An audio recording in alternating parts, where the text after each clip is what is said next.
Good evening, everyone. We'll now call to order the pre-council meeting for the City of Joliet on today, Monday, April 14th, 2025 at 5:30 p.m. here in the City Council chambers. Presiding is Mayor Terry Darcy. Roll call. Okay. We'll begin with roll call. Councilman Cardenas. Here. Councilman Clement. Here. Councilman Guerrero. Here. Councilman Hug. Here. Councilwoman Navarra. Here. Councilman Mudron. Here. Councilwoman Quillman. Here. Councilwoman Reardon. Here. Mayor Darcy. Here. Next is citizens to be heard on agenda items. So if you are here to speak on an agenda item, this is the time to speak. You can come up to the podium, one at a time, and you'll have 4 minutes.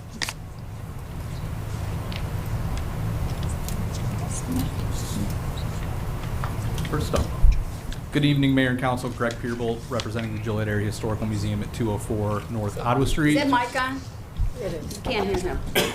Check. A little closer. There we go. Okay. I'll repeat myself once again. Greg Peerbolt, representing the Joliet Area Historical Museum. Good evening, Mayor and Council. Just wanted to first thank you, the city, and the citizens for your continued support of the Joliet Area Historical Museum. Wanted to give you a few highlights of 2024. We opened the Joliet Railroad Museum in May at the former UD Tower at the beautiful Gateway Transportation Center, which is a city-owned property. The Plant Insect Market Museum, 100% private investment, was opened in October of 2004, representing Slovenian cultural heritage. We completed phase 1 of construction work at the old Joliet prison, totaling $6 million, million with an M and counting, in investment from outside sources, state and federal grants. We've actually already had 1,200 visitors since March to the prison. We've had some nice weather that's helped us, but so those numbers are going very well. Of course, we had BBCon and visitors from 42 states, 18 countries of origin. You've heard a little bit about the project to restore the Dairy Queen building at 501 North Chicago Street. And close it out with telling you'll hear more about this in the coming days, and you may have heard about it already, but we were honored to have received 5 awards from our peer organization, the Illinois Association of Museums, including Museum of the Year. So I want to thank staff, and I do want to note that we specifically mentioned the city in our press materials, that the partnership made that possible. So again, we appreciate everything. I'm here tonight with several board members. Happy to answer any questions now or when the vote is called. Thank you. Thank you.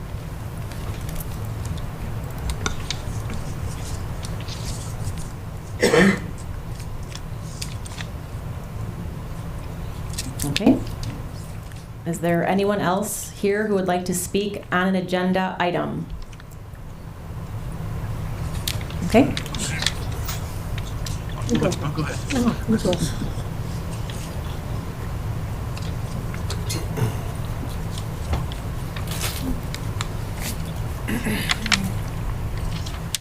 How you guys doing today?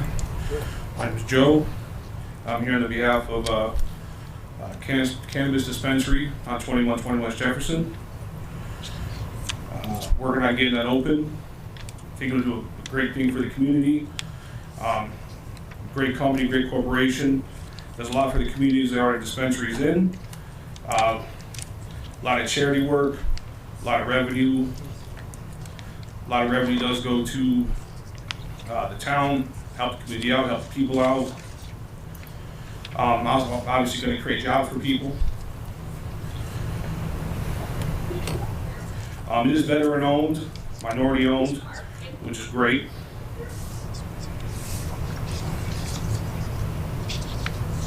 Sorry, it's a little repaired.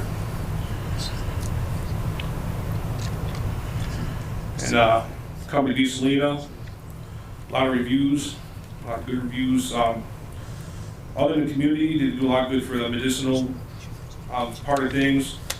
A lot of different options for, cancer.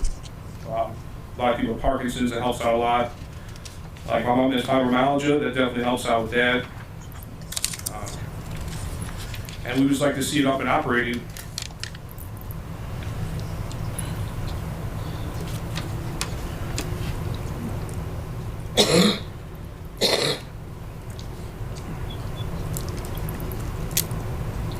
That's all I got for now.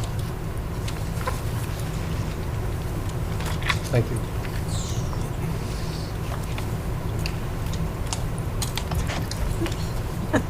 Good afternoon, Mayor, members of the council. My name is Steve Bauer. I'm here to speak on the Prairie Landing matter. Okay. Let me stop you 1 minute. Just so there's no confusion, I've been a partner in Prairie Landing's property since 2019. And I've gotten up at every meeting to walk out, so I have no influence on the decision of this council. It was in the newspaper. Bob Ocon wrote it in December, and I'm sorry, it wasn't clearly communicated. Every time I got up and walked out, it was because I am a partner in this property, and I want no influence on my fellow council members with this decision. So I'll get up and walk out anytime that is being talked about. Thank you. Mayor, might I suggest, you can talk now, but maybe we can wait instead of up and down. Wait until we get to the item, and then you're not going to have a 4-minute limit, and people are going to talk, and they're going to ask you questions if you can answer them. Are we all good with that? That way you... I'm good with that. I just don't want any conflict of interest. Right, no, I agree. So, I mean, he doesn't need, you don't need to speak right now during general public comments. You're going to speak on the item as representative of the developer.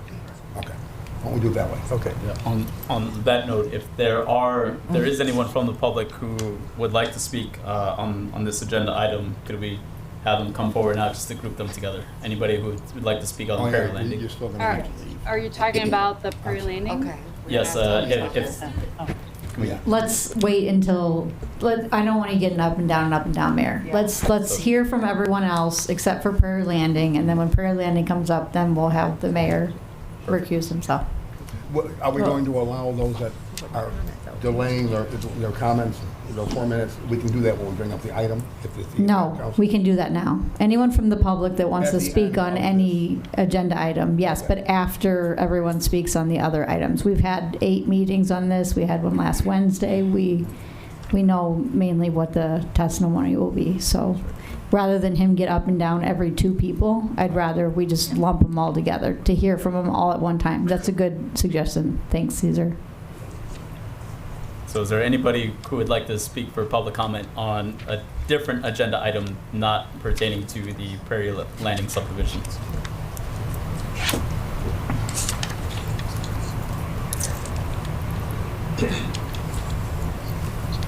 Good afternoon, Mayor and Council. Also wanted to speak up in support for the proposed Beaslina cannabis dispensary. I'd speak for myself specifically, but hopefully as the medical community as a whole. Unlike most medical applications, I unfortunately have to shop around for my product. Beaslina, I've seen their Carroll Stream store. They've got really solid pricing, and I think it'd be great to have better access to our medication.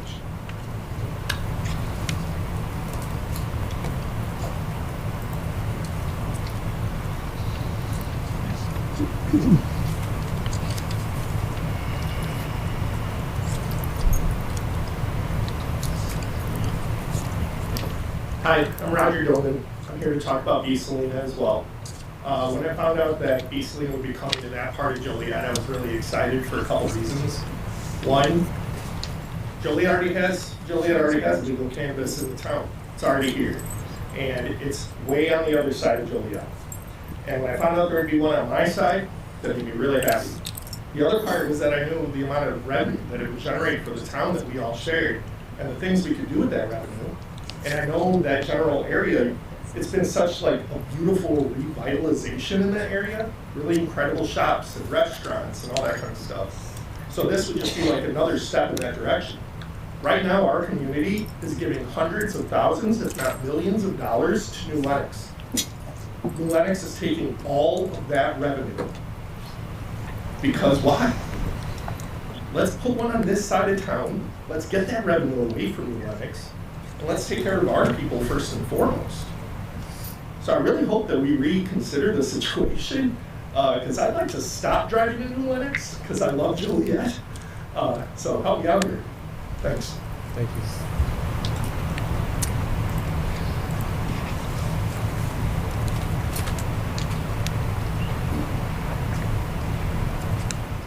Is there anyone else who would like to speak on any other agenda items besides the Prairie Landing?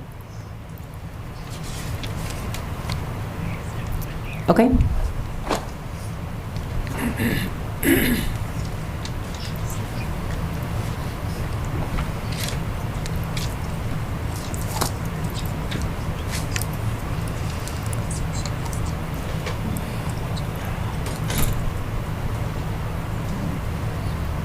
evening, Council. As I mentioned, my name is Steve Bauer. I'm an attorney and entitlements manager with D.R. Horton Inc. Midwest, which is the contract purchaser of the Prairie Landing property. I just wanted the opportunity to address you briefly this evening in advance of whatever public comment you may hear. As the Council, I'm sure, is well aware, there seem to be two primary issues of neighborhood concern. One relating to stormwater management, the other relating to tree preservation.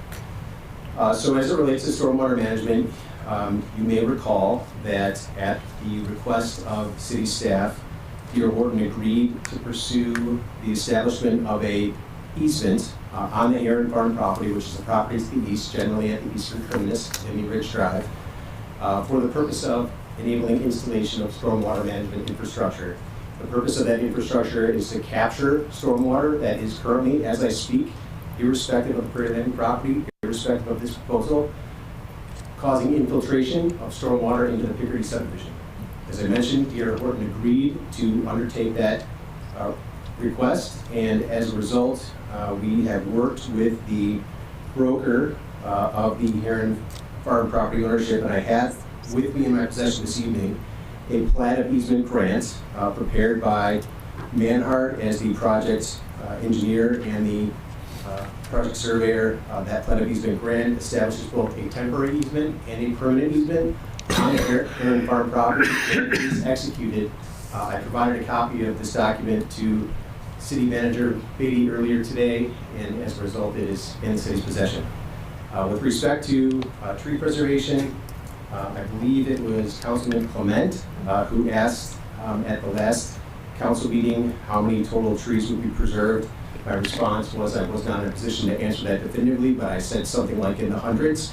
I can tell you that having discussed the matter with the landscape architect of record, there will be a total of 130 trees preserved, a total of 603 trees added, plus an additional 1,080 shrubs, for a total of 1,759 total new plantings. And that's, again, in addition to the tree preservation. Beyond the tree preservation that was contemplated at the March 18th meeting, we have also worked quite extensively with the engineering team and also with the landscape team to develop a plan that will afford the preservation of some additional trees. So with the leave of the council, I have a illustration here, an exhibit that I would like to pass around and I can speak to briefly. Acceptable?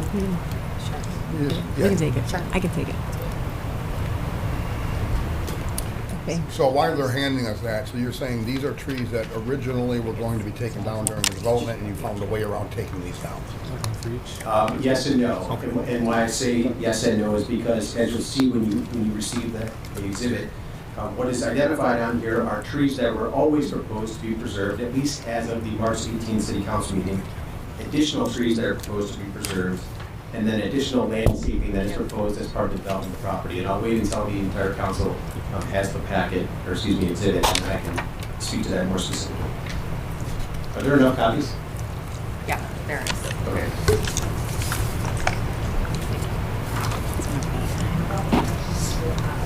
Sure. Would anyone else like a copy? I would. I would. Thank you. There's someone in the back too. Sure. Yeah, so 5, 4, 5, 6. There's a lady back there. Yes. She got her She's hand all the up. way in the Anyone back. else? Did you say yes? For yourself? Or not?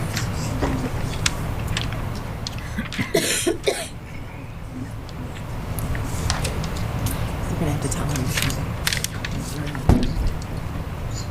Okay, so Councilman Hugg, as I began to explain, this exhibit identifies basically 4 categories of trees, the lightest color of which, lightest green color of which, reflects that there were 16 trees proposed for preservation in immediate proximity to Ms. Leck's property. Ms. Leck, of course, as you will recall, is the property owner that lives to the immediate north of the development immediately east of Gulfview Drive, or the eastern terminus of Gulfview Drive. So again, there were as of the March 18th City Council meeting, a total of 16 trees that were proposed for preservation specifically on the Prairie Landing property, not off-site.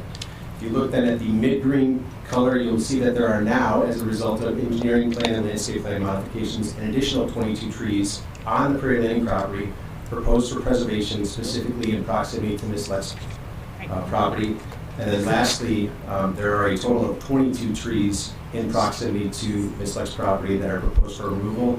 A lion's share of those trees are being removed on the western portion of the exhibit as a result of the installation of a water main through the Gulf Drive right-of-way.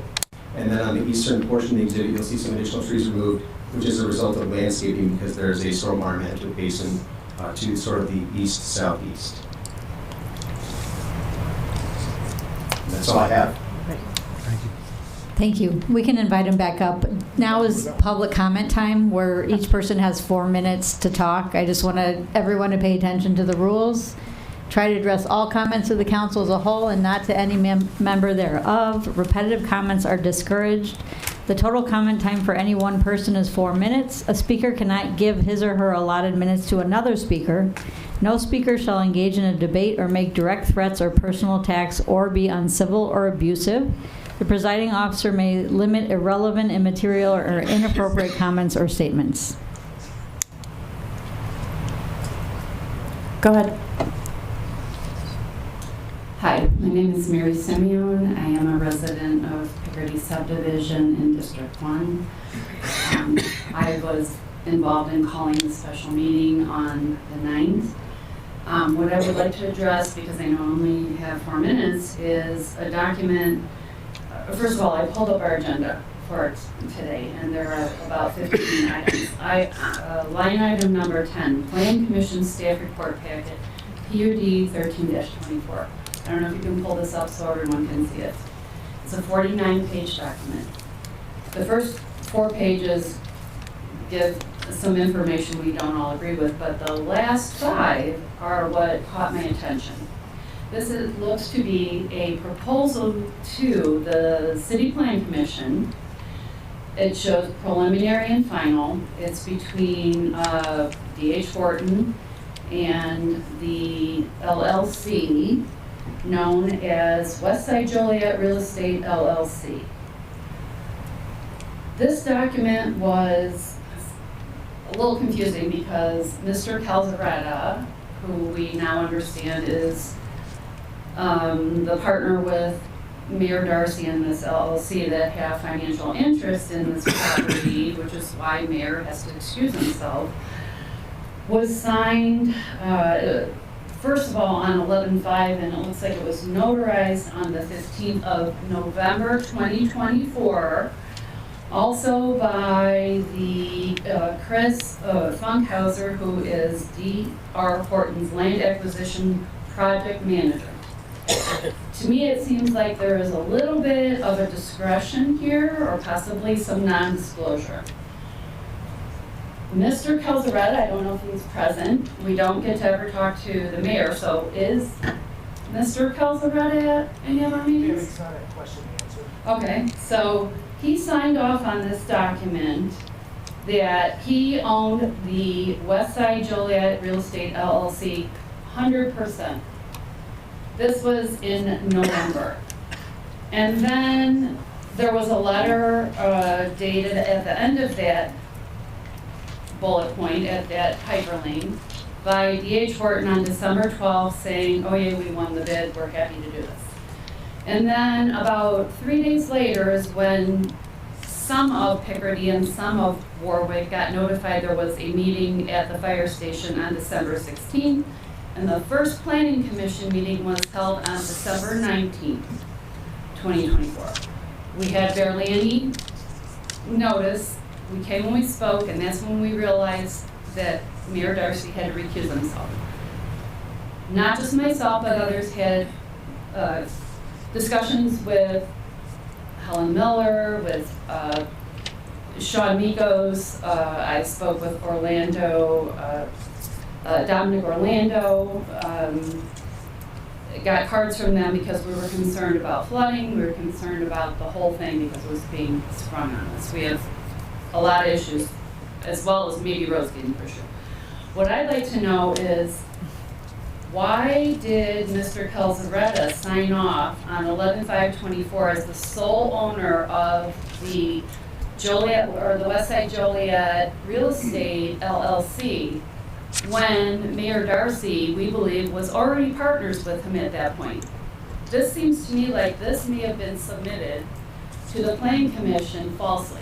I had a conversation with a plan member today that said they only got the agenda notes. They did not know of this. So first of all, can you explain that? Okay. That is your 4 minutes. We'll have the next person. Are we going to get answers? Can you pull that up so we can get It's not a question. We'll have the next person.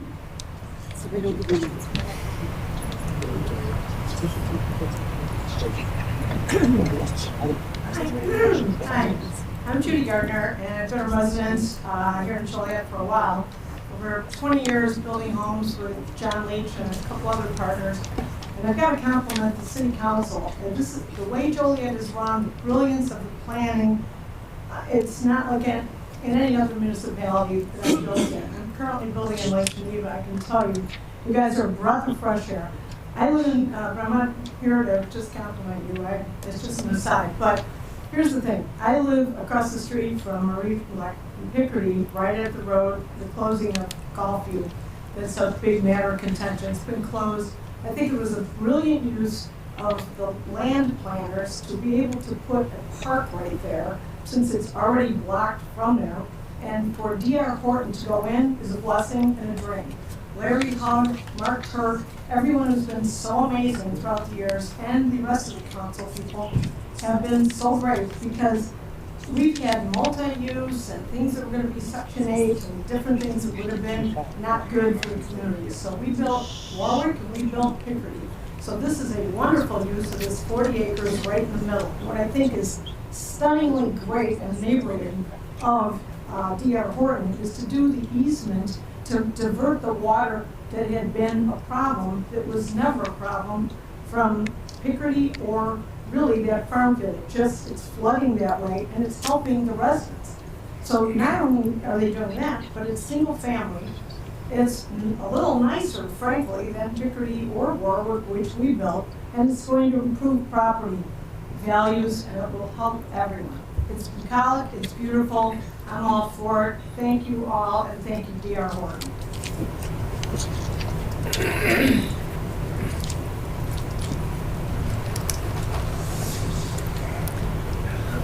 I am the one who, Mariella, who is the most affected, because not the end of the yard goes towards the new project, but the whole side of my house.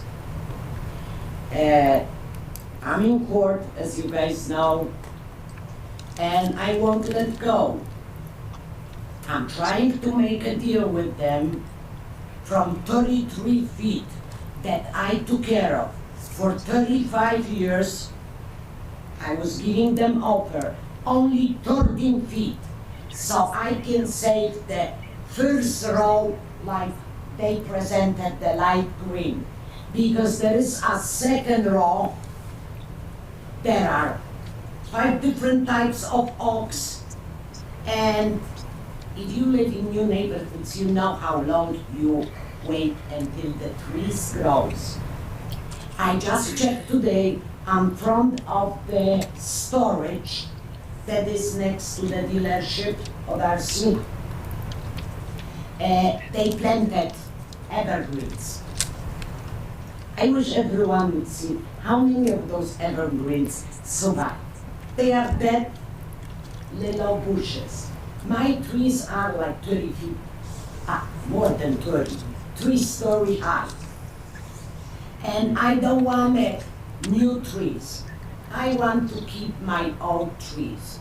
I want those trees because my husband put them down with his bare hands, and he died 24 years ago. And there is his heart and soul in those trees. I don't want to offer new trees. and cut off those trees. I tried to show you pictures last time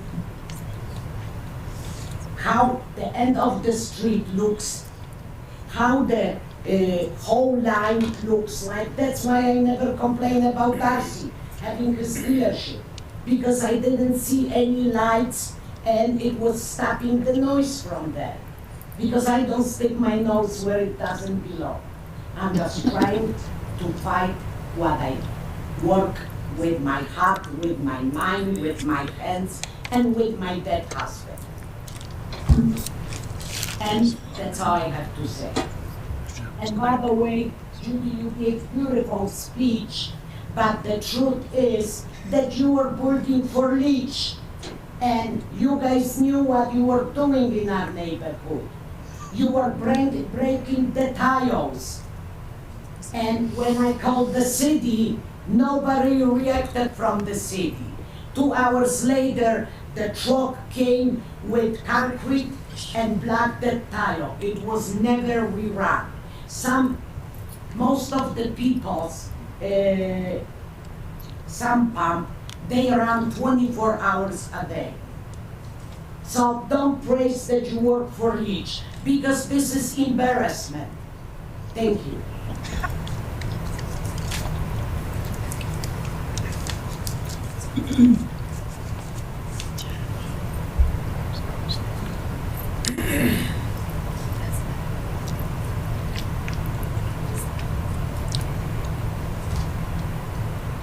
Hi, my name is Eddie Young. I live in Picardy. And I guess I wanted some assurances, and maybe, I know I'm reaching when I ask for maybe something in writing that says there's not going to be any thoroughfare that connects on to Gulfview Drive. The other part that I'd like to talk about is the park. When is that going, if this thing gets voted in, how does it affect our taxes? Does it affect it anymore? What's the use? The other thing, even though somebody already talked about the flooding, if what's proposed does not work, then what? And the other reason why I'd like to be up here is because there's still a lot of questions. I've tried to contact the county. I went down to the county, and no one's returned my phone calls or came out and even physically talked to me about the situations that's going on with the water. And so I would like to propose to the council members that this is tabled until some of these things are resolved. At least get a written resolution so we can get it out to the people to vote on this. And we just got clarity about the trees and whatnot today, and the vote might happen tomorrow. Now what? Right now, that's all I have. But if somebody can really promise in writing, if not under oath, that there's not going to be anything going on to Gulfview.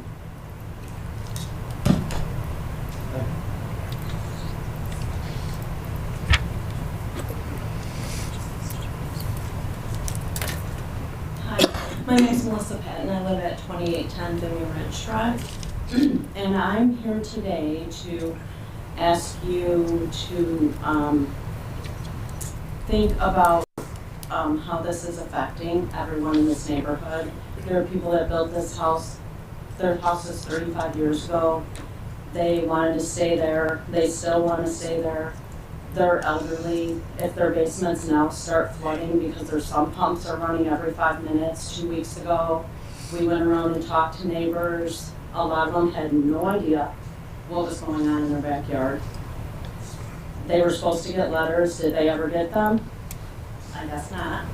But either way, I would like you to think, if that were your parents who built their house 35 years ago, and now their basement starts flooding, and they're 78 years old, who's going to help them? Like, we owe it to these people to help them. They can't just up and move when they're 78 years old. It's not right. Also, the tree lines have a lot of eagles, owls. We have a lot of endangered birds in there. So I think maybe that should be looked at, because there are nests there that are made out of leaves and sticks, and everything's not a squirrel's nest. So maybe we should also look at the wildlife that's out there too, and just consider everything as a whole, because these are people's lives that are getting affected. They bought those houses because they had all that nice stuff behind them, empty field, and now backing up houses to our fences with no berm, no fence in between. It's like you're taking everything away from these people. They worked so hard for 35 years. And they're going to be left with nothing but another fence butted up to their fence and flooding in their basements. So I would just like you to think about that and maybe table it again till we have some answers. Thank you.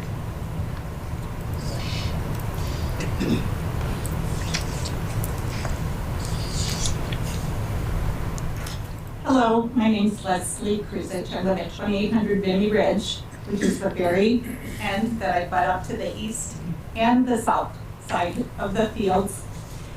I have never flooded my house, ever. The house across the street has. I know the engineers are saying that they can put in this drainage pipe, but my property goes up. They're saying that the new subdivision is lower than where we are. But how, I'm not an engineer, but I don't understand how that's gonna work if I've never flooded and the water comes out of the fields this way onto Vinny. How is that drainage pipe going to fix this problem? I would ask you to table this again so that all of these things, the engineers can address this so that we have some answers. Thank you.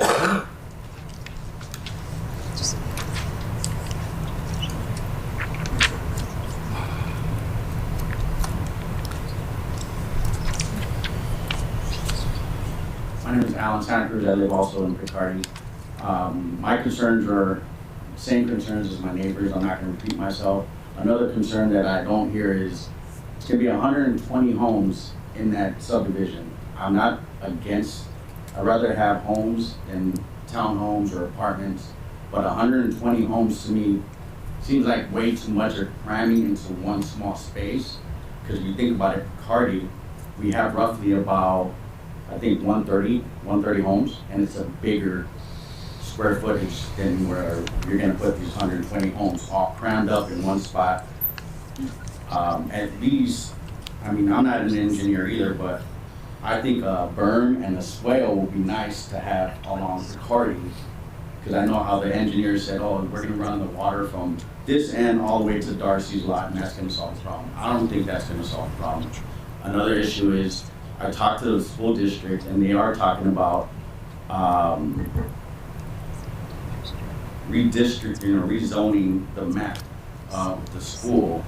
My son goes to school with in Plainfield Central, and his friend somehow got a notice, I'm not sure if they got the inside scoop, that they're talking about redistricting or rezoning the area across Domino's, which is Crest Hill, but it's on the other side of the Heron Farm. So if they're in rezone that area, are they also gonna rezone the new development? And if they do, is that gonna affect my kids from going from Plainfield Central to a different school? Because of this whole 120 homes, that's gonna be roughly about 120 kids.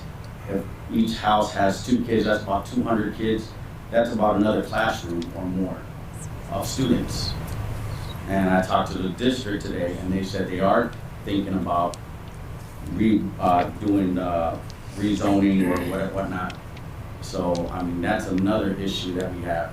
The flooding, the trees that they're gonna cut down, and the school situation.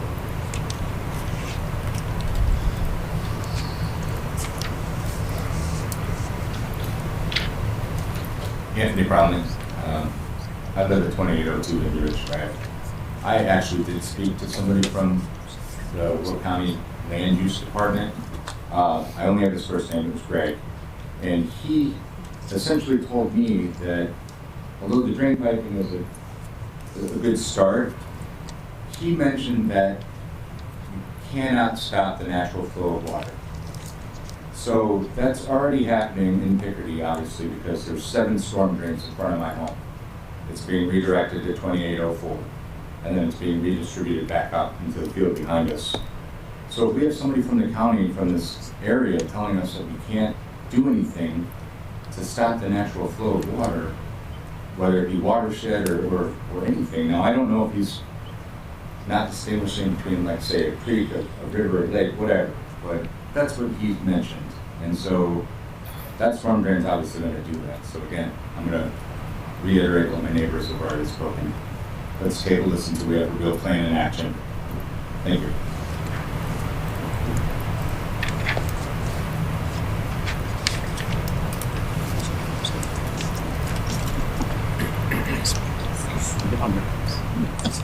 Hello, my name is David Simeone. I live at 2251 Vernon Drive at the corner of Vernon and Limey Ridge.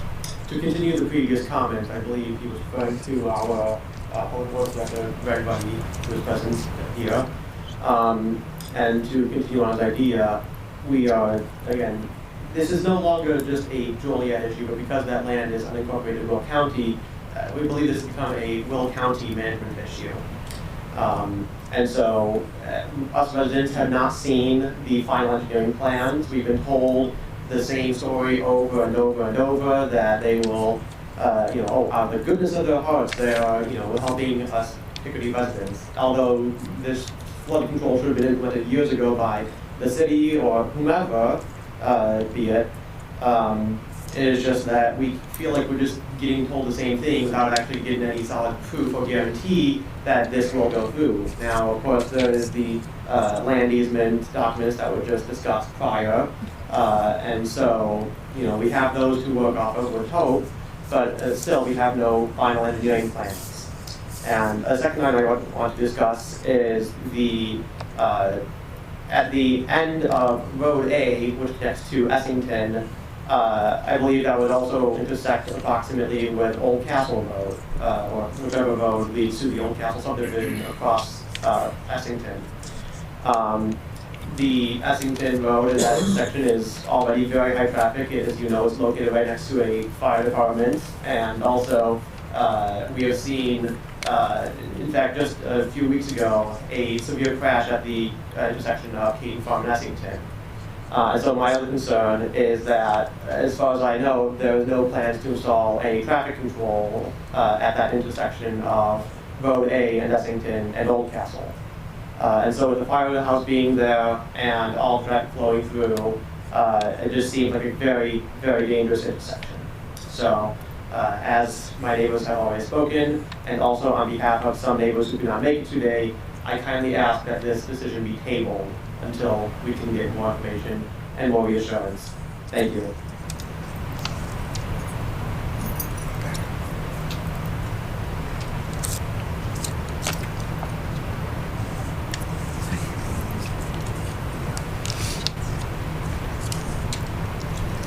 Hi, I'm Kathy Lindsay. I live on Vinny Ridge and on the south side of the street.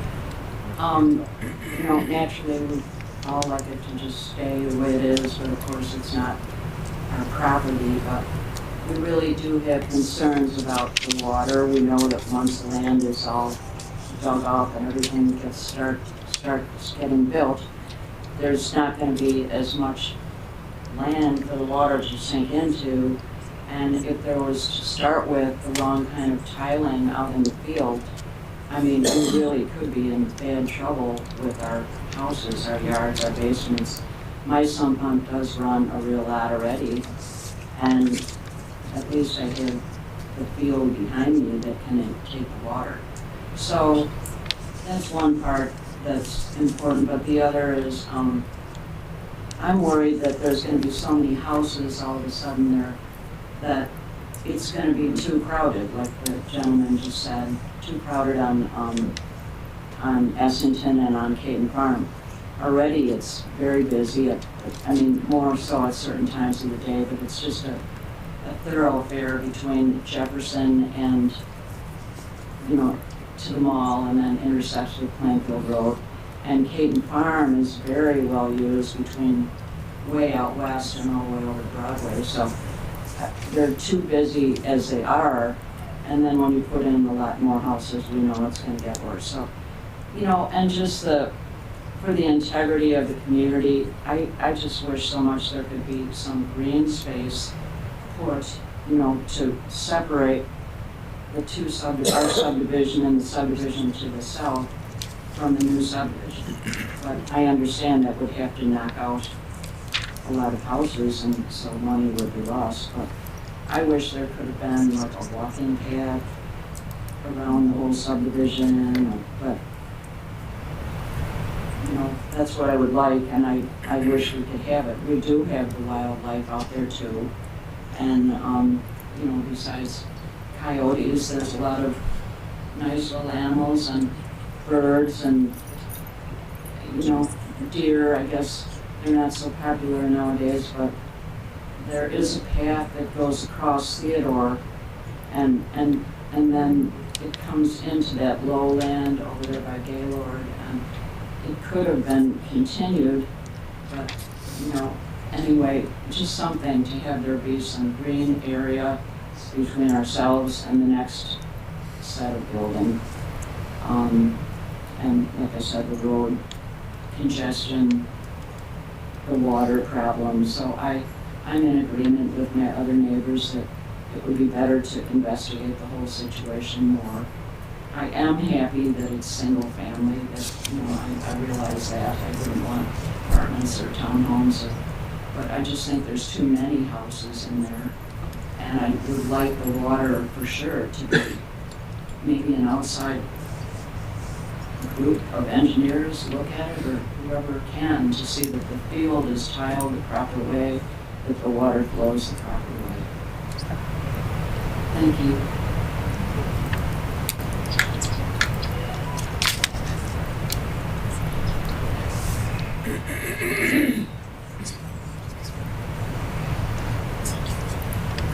Okay. Is there anyone else here to speak on Prairie Landing? Are we going to wait we're going to wait till we do the item, right? To do further discussion from the attorney and from us? At the time of the... When we bring it there, okay. Yeah. Mhm. Because he wanted to speak to the attorney. Oh, I thought you wanted to wait until that agenda was up. That agenda item was up. He's already spoken. We're going through right now the public comment period, which is 4 minutes a person. You'll be allowed, you know, you'll come up here when the item comes up on the agenda here. Completely understood, that's totally fine. If the council would like, I could probably spend 2 minutes or less attempting to respond to what you've just heard, but it's entirely your prerogative. Well, he can have his 4 minutes now if he wants, and then we'll get... He already had 4 minutes. You did? Oh, did he talk for 4 minutes? Yep. At the beginning. Okay. He can speak when the item agenda's up to respond to some of the comments.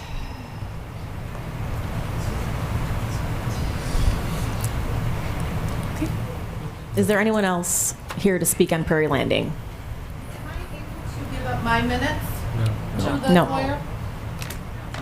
No, he's going to speak. No, just he's going to speak. in a little bit. Deciding whether to do it now during public comment, which would be out of the ordinary, or go ahead and continue the conversation when the item... No, when the item comes up, when this item comes up for discussion. Right now, this is just public comment. The item hasn't been called, you know, to the council yet. Thank you, Chairman Hug. Good evening. My name is Charles Benson. I'm a resident of Picardy. I guess I'm your poster 78-year-old, 30-some-year resident. I know the idea is not to address other things, but I would like to say that the comment about the stoplight and the dangerousness of that as an intersection, I would hope you would take into consideration. I try to avoid driving on Essington to our home at any time after 4 p.m. Now, it's a lot different than in 1992 when we built. And I would like to also second the comment that I'd like to see Golfview not be extended so that it does not become a thoroughfare from the new subplotted Prairie Landing through Pickering. Thank you.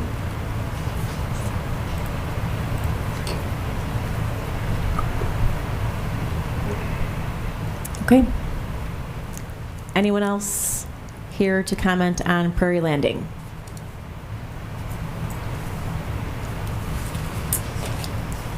Okay.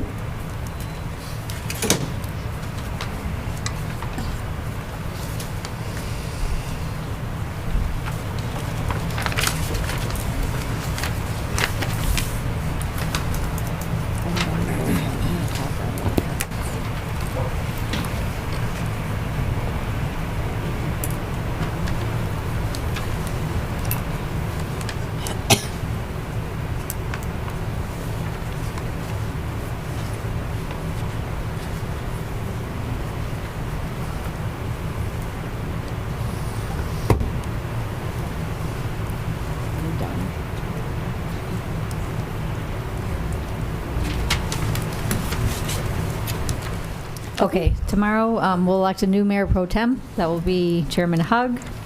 We'll have council committee reports from Finance and Public Service. On the consent agenda, in approval of minutes and invoices to be paid. Council Memo 24425, award of contract for the 2025 City of Joliet Aggregate Materials Price Agreement Contract. So this is rock that we buy to backfill water main breaks. 50,000 will come out of Public Works and 165,000 out of Public Utilities. This is an annual contract. Council Memo 24525, award of contract at the 2025 City of Joliet Bituminous Materials Price Agreement Contract. This is also an annual asphalt and cold patch contract. Council Memo 24625, award of contract for the Choice Neighborhoods Initiative Planning Coordinator to Borderless Studios in the amount of $308,880. This will be paid for with the $500,000 we received for the Neighborhood Choice Grant from the federal government. There is a representative from Borderless here if anyone has any questions for him.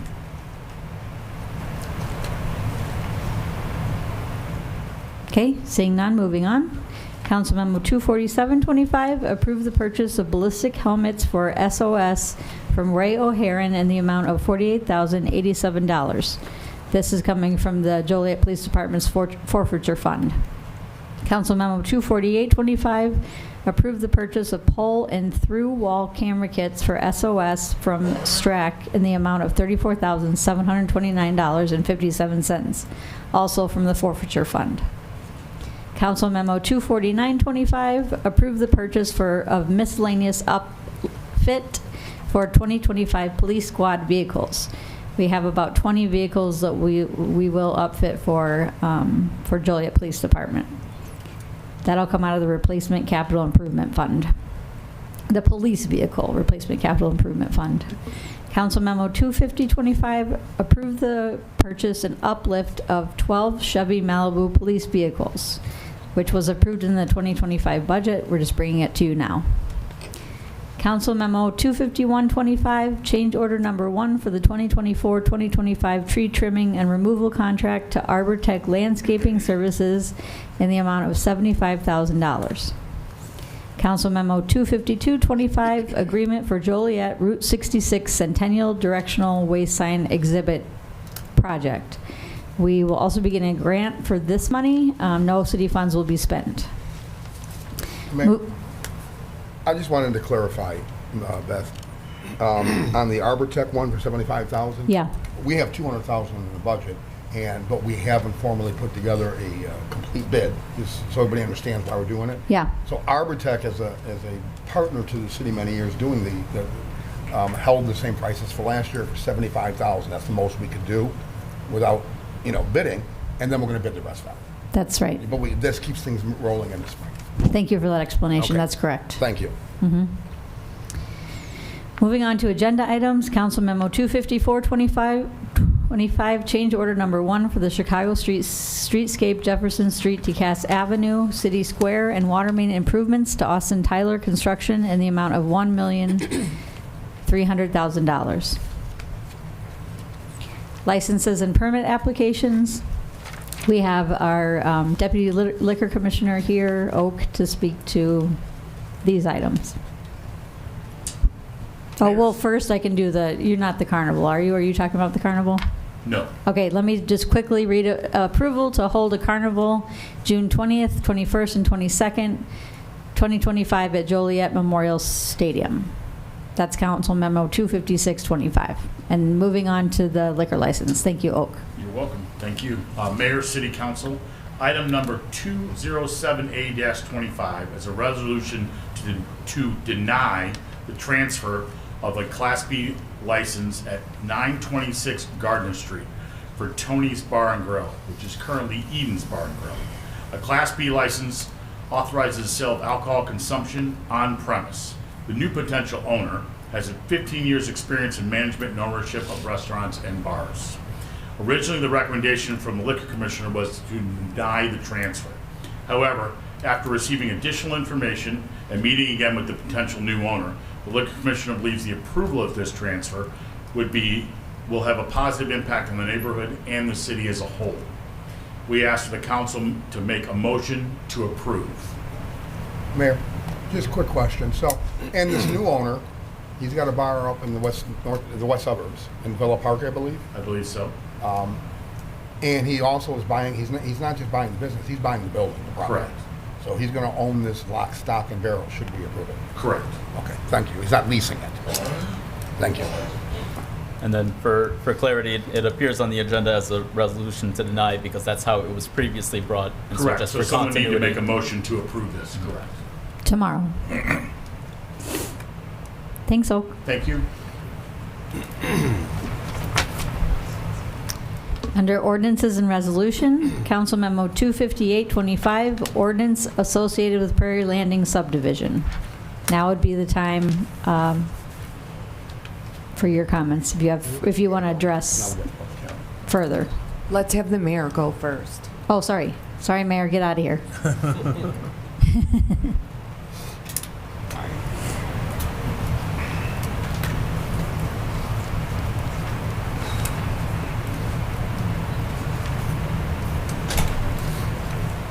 Okay, so I'm going to attempt to address all of what we heard as part of the public comments concerning this matter.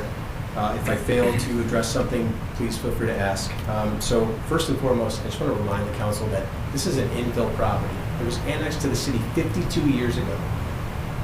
Property gets annexed to municipalities for the purpose of development, at least more often than not. So if you look at the trend of development in the area, what has happened to the north, south, and west, the type of development that's before you this evening for approval is entirely consistent with that trend. The only reason it's not consistent with the property to the east is because, as we all know, that's the Heron Farm property, which is unincorporated and therefore undeveloped. Secondly, I want to mention that to the extent there are any type of stormwater management concerns that the council believes I can inadequately address, I'm definitely not a civil engineer. I don't purport to be one, but I do have with me today the design engineer from Manhart Consulting. He was also at the, I think it was March 17th pre-council meeting. There were no questions raised, and as a result, I didn't think it was necessary for him to come to the meeting on the 18th. He's here this evening if you have questions that you would like to ask him. First and foremost, concerning Gulfview Drive, I can state unequivocally that there will be no connection to Gulfview Drive in connection with the proposed development. Not only is that not contemplated by the plans that have been presented to the city, reviewed by the Plan Commission, and obviously also by the council as part of the preliminary approvals previously granted, but in addition, the city vacated the southern 20 most feet of that right-of-way. So it's not even possible to make the connection. As it stands today, Ms. Leck and Ms. Gartner own that southern 20 feet. It's no longer right-of-way and therefore cannot be improved for public roadway purposes. Can I interrupt for a second to address that then? Sure. Okay. So, in the city, Todd, in the future now, I may not be sitting up here, none of us will be sitting up here. They can't access any of the roads that are in either subdivision, which is Warwick, where I live, or Picardy, without city permission anyways. Right, you need a permit for that. You need And so, approval. you know, just to be for full clarity, 10 years from now, a different council sitting up there, they can do what they want. But he makes a good point that it was vacated and given ownership to Mrs. Leck and Mrs. Gardner. Also, any of the roads that exist in Warwick or Picardy are not going to be connected to this project. Absolutely correct. Okay. Go ahead then. I want to take this one step at a time because there's a lot of concerns. Understandably. So then also as it relates to the insinuation allegation that the density of the development is inappropriate for the neighborhood, I could not disagree more wholeheartedly. The density of the development is proposed to be entirely conforming with the R2 zoning classification. The R2 zoning classification permits up to 120 homes based on the density that's permitted by that classification, and specifically the lot size that's permitted by that classification. So it's not as if there's any type of attempt being made here to, I think, as someone put it, squeeze more onto the site than is permissible by ordinance.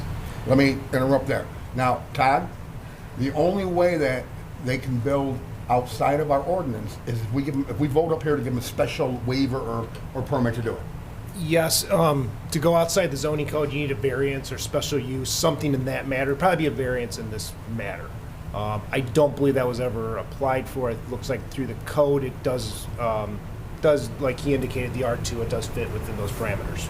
And I do know, I live in Warwick, and Warwick and Picardy have lot sizes of actually 7,200 is the smallest one in Warwick, a couple of those, some of those, and up to I think about 8,300 square feet is their lot size, which meets the minimum requirement of the ordinance. You're proposing 7,500 square feet? Correct. Per lot? Correct. Is this correct, staff? I want everybody, on the same page, okay? Yes, this is correct. Okay, thank you. Keep going, please. Thank you. So with respect to these stormwater management concerns, I guess I'll say to you this evening the same thing that I said to the Plan Commission at the March 20th Plan Commission meeting. With all the respect, not by any means attempting to minimize the gravity of that concern, that is a red herring for this proposal. The stormwater management concerns that the Picardy residents have today has nothing to do with this proposal, has nothing to do with this property. If you approve this project and the off-site stormwater management infrastructure that we are proposing to construct isn't constructed, they will be in the same position that they are today. If you deny this project and therefore the infrastructure isn't installed, they will be in the same position that they are today. That concern has nothing to do either with this development or with this property, the Prairie Landing property. I don't know how to say that any differently. Again, I have the design engineer here who can speak to that in more detail, but that is unequivocally the reality. If I may say, since the engineer is here, okay, and I understand what you're saying, but if he could explain all that, because this has been a big question with these residents. And I did ask him to be here today, and I appreciate that, you being here, so if we could just explain that to these residents, so they'll have some kind of understanding once and for all from your engineer. Sure. Thank you.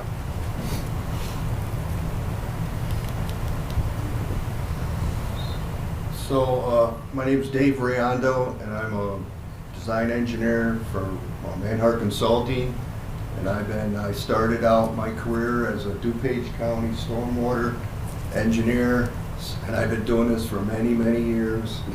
So I've been working about 4 or 5 months on this project, working every single detail you can imagine. To me, it's been an exciting project, but it's been a challenging project. So at DuPage County, we always said you use new construction to fix old problems. And the old problem here is the farm field. Will County has a stormwater management ordinance, but you can't enforce that ordinance until they do something with the property. And unfortunately, it's been 40 years, at least 30 years. They're not doing anything with this farm field. I've seen many plans, many land plans, what they're gonna do. So I have a good idea of how they're gonna develop the farm field, and there's gonna be a detention pond right at the end of Vinnie Ridge Drive. Okay, there's gonna be a big detention pond there, because the whole thing drains right there. Can we get a clarification real quick? You're referring to what we all here know as the Heron, the unincorporated farm field. Yes. You're not referring to the project farm field? I'm not Okay. referring to the project. I'm referring to what I'm calling the problem. Okay.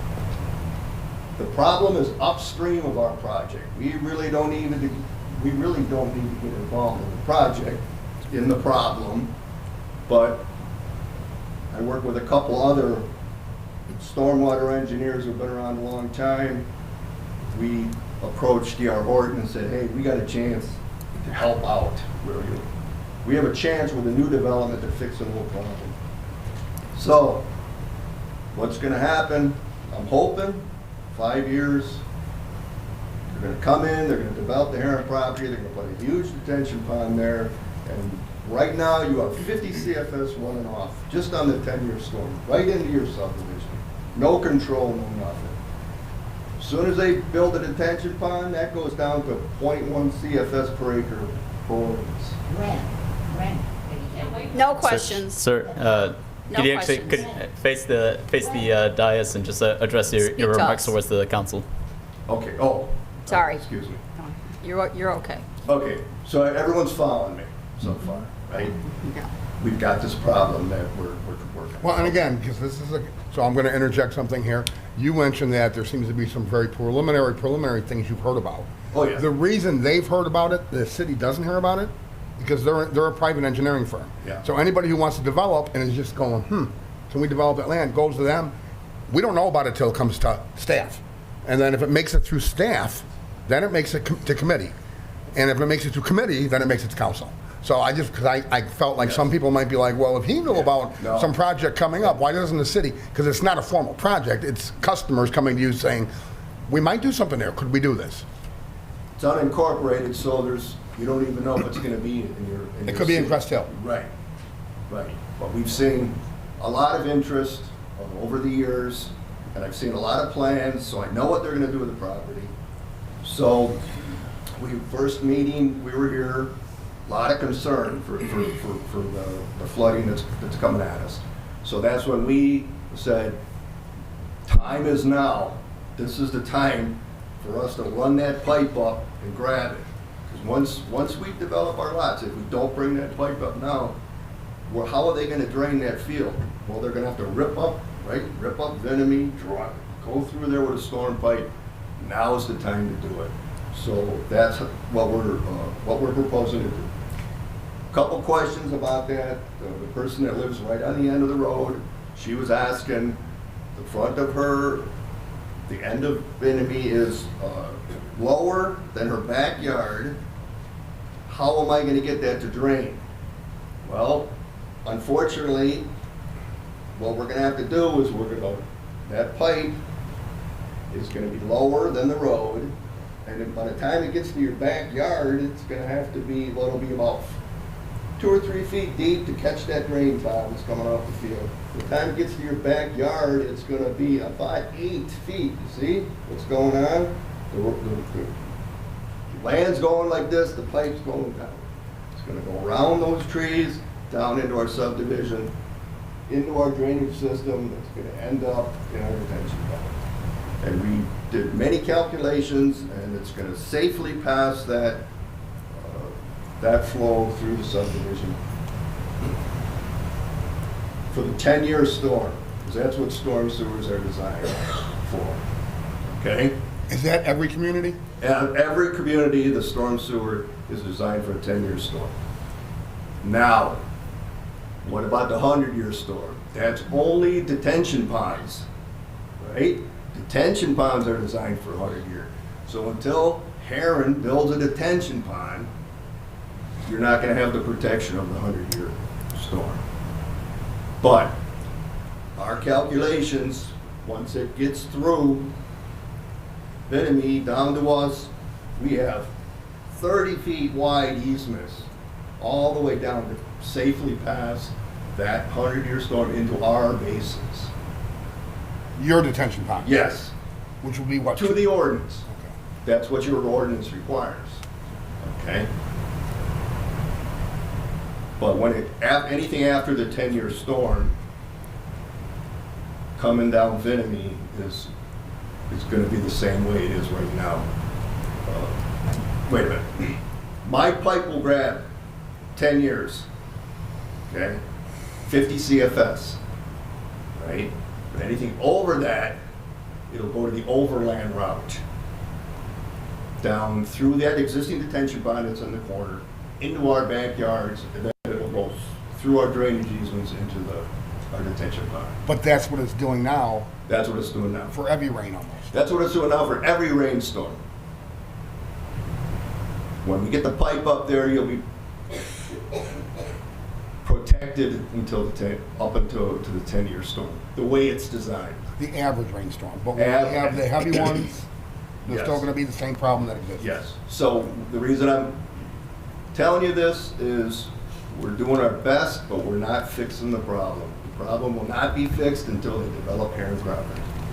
Completely fixed. Completely develop and build that detention pond and hold that water and release it at 0.1 CFS per acre. Okay? Didn't mean to get technical, but I wanted you to understand how that stormwater was designed. Thank you for that explanation. I appreciate you coming here. Thank you. Oh, real quick, can the engineer explain, since we're up there, good idea, Councilwoman. If somebody had mentioned that about how the county had told them that, you know, what was it, and I wanted clarification on that, can't stop the natural flow of water. That has to do with stormwater management regulations, correct? Can you explain that, what that means? Okay, Illinois drainage law is any water that's coming at you, you have to take it. You can't dam it up. Someone mentioned it'd be nice if you had a berm across the northern part of the new project. You can't put a berm because we got all their rear yards that are coming at us now. We have to take the rear yard water into our system. That's why I had to lower it. Okay, my system has to be lower than their rear yards, so everything from the rear yards comes into our stormwater management system. Okay? And then, excuse me, what was the question you asked me? Oh, what that exactly means, that we can't stop the natural flow of water. Okay. So it's coming off the field, and it's working its way through, there's like a drainage ravine, and it goes all the way into the southwest corner of the project. And so we maintained that drainage pattern.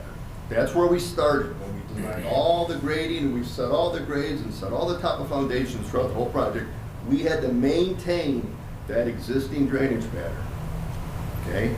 So we are not stopping any water. We are accepting everything that's coming at us, just like the stormwater ordinance makes us do.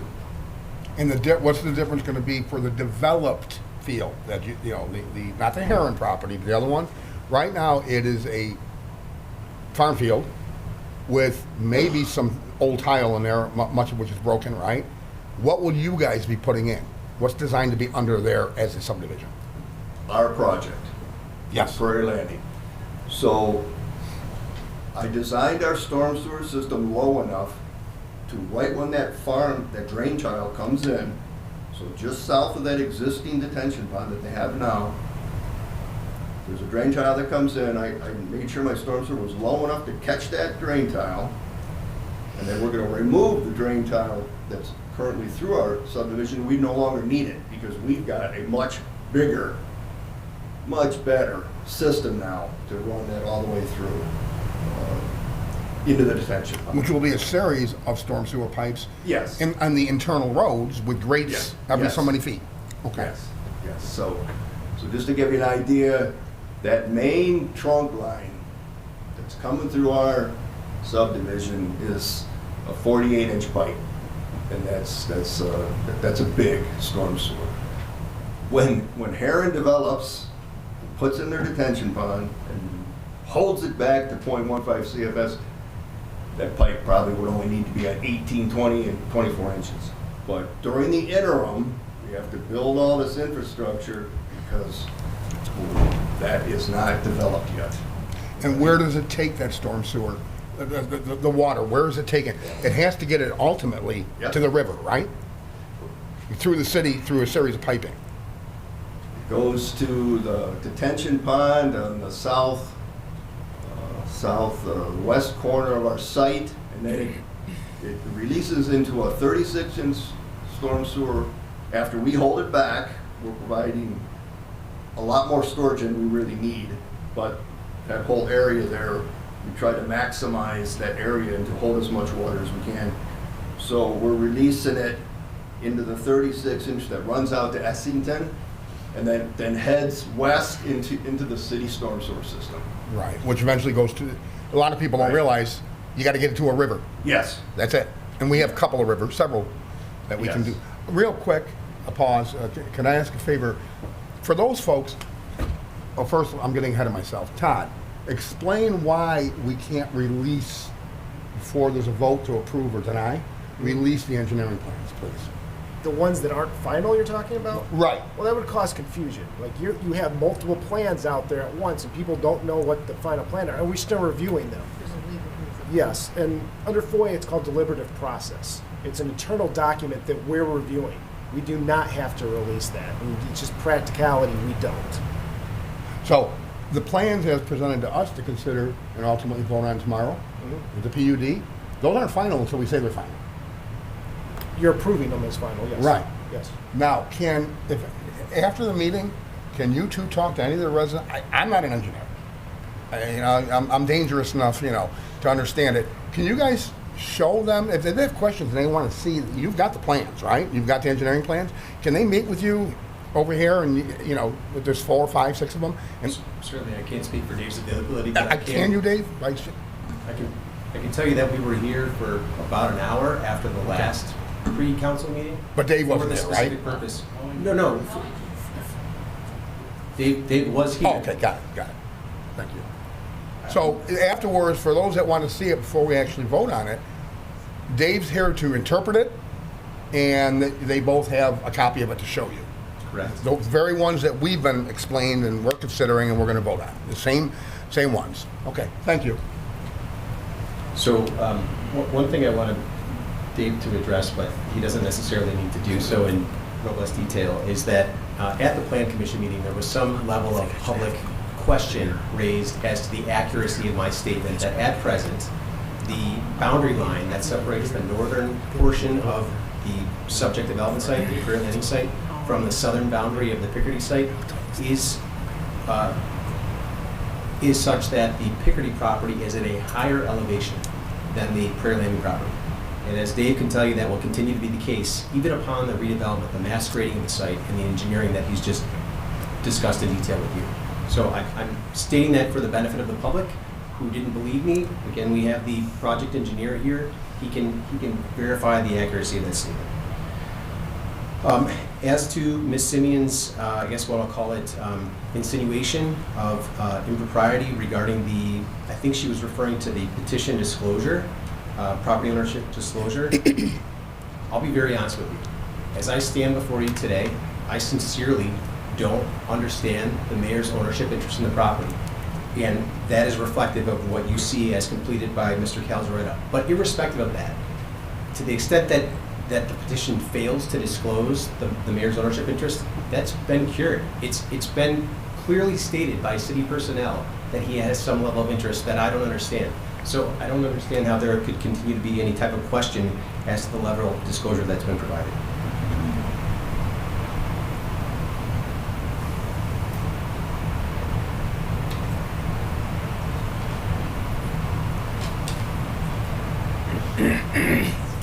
There was question raised as to the intersection and whether the intersection of Essington and what is proposed to be east leg of Old Castle Road will become dangerous.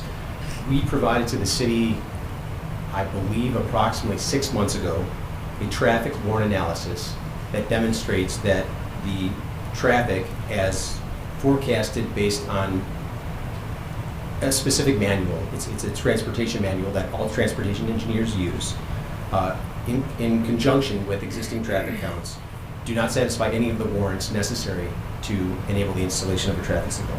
So there should be no question of safety, and again, that is a document that's on file with the city and has been for approximately 6 months. And what's that document called?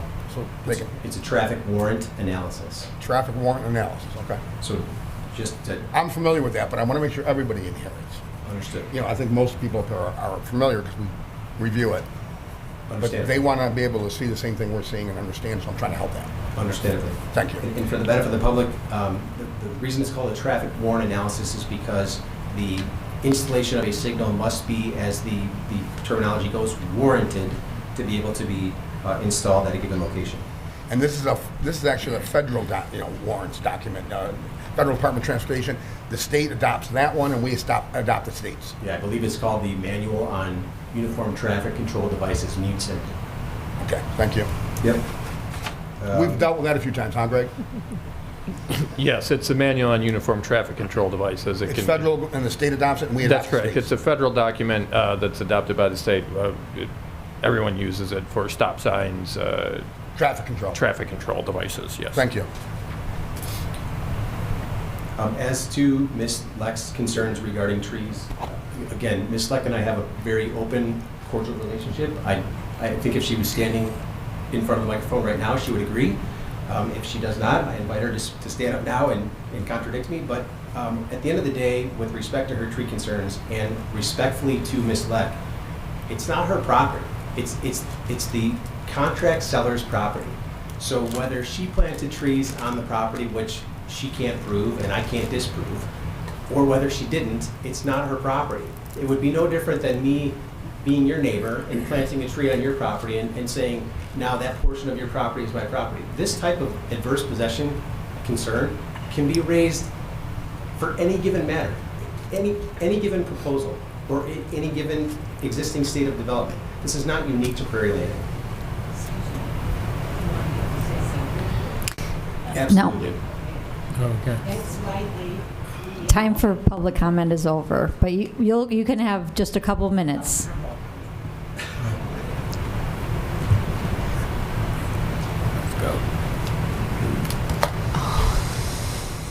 As to concerns regarding school district boundaries, I didn't fully follow the concern to the extent that there's some insinuation that this development will result in an influx of students by way of new student generation. I can tell you that I've personally communicated with the superintendent of Plainfield School District. I have also spoken with the school board president, excuse me.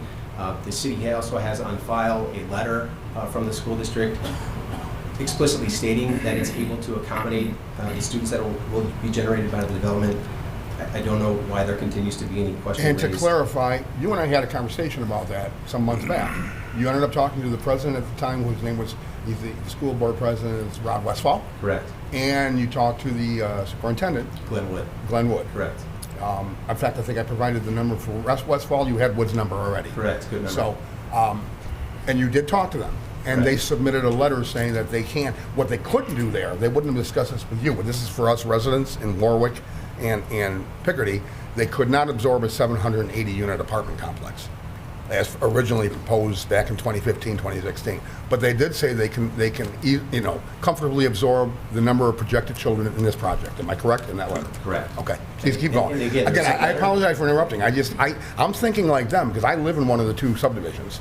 Entirely understood. Okay. No apology necessary. And again, I just want to state, to the extent that it wasn't clearly heard, there is a letter on file with the city from the school district stating that it can accept the anticipated student generation from its development. I believe that I've, one way or another, addressed all the concerns that have been raised. I guess in closing, the one thing I would like to say is to the extent that there remain any type of question concerning stormwater management, again, please recall that the stormwater management concern that you're hearing regarding the Picardy subdivision is not a product of this development or even of this property. And at the end of the day, despite the representations made by the design engineer on behalf of D.R. Horton, as Councilman Hugg at least somewhat alluded to, no land development permit will be issued. No development of the site will occur unless and until the city is satisfied that the stormwater management design is adequate to accommodate that necessary. So you don't have to take our word for it, is my point. The city's own engineer, professional engineering staff will make that determination definitively. Okay? Thank you. At this time, if you don't mind, if anybody else has got a question, and I'm really focused on this, it's my district and it's next to my subdivision, I've got a few comments and questions. And since we're, the engineer's still here, you're still, we're all here, I'm gonna do that now. Is that okay with everybody? All right. Do we have a say? Yes, it's a democracy. You could vote me quiet. There you go.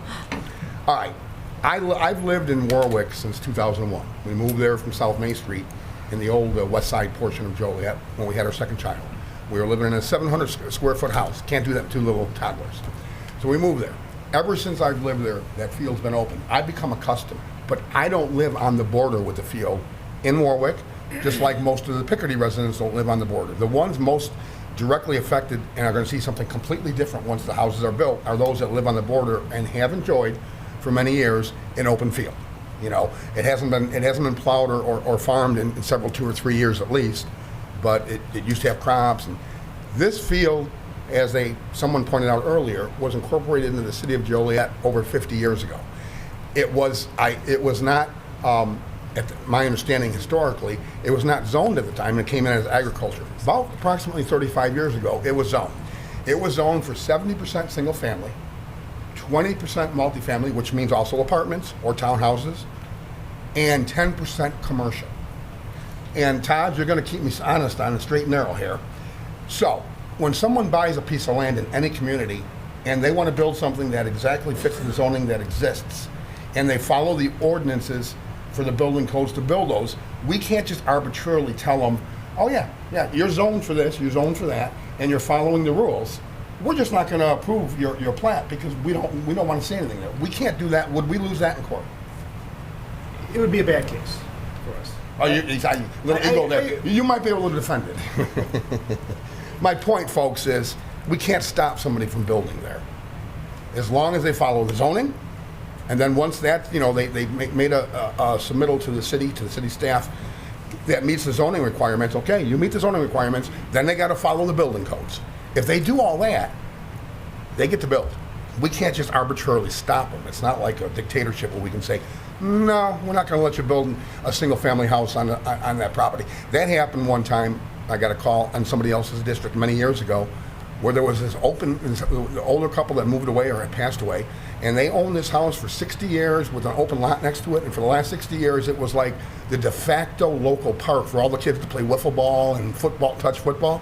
And when they sold it, or passed away, I can't remember which one it was, I think they passed away, and their son sold it, the new owner said, I'm going to take that second lot, which had always been considered part of the original house and lot, and I'm going to build a house and sell it. And that's exactly what he did. And people, it shocked people that live right around it, and the neighborhood lost their de facto park, but there's nothing the city can do because they were following the zoning and the building codes.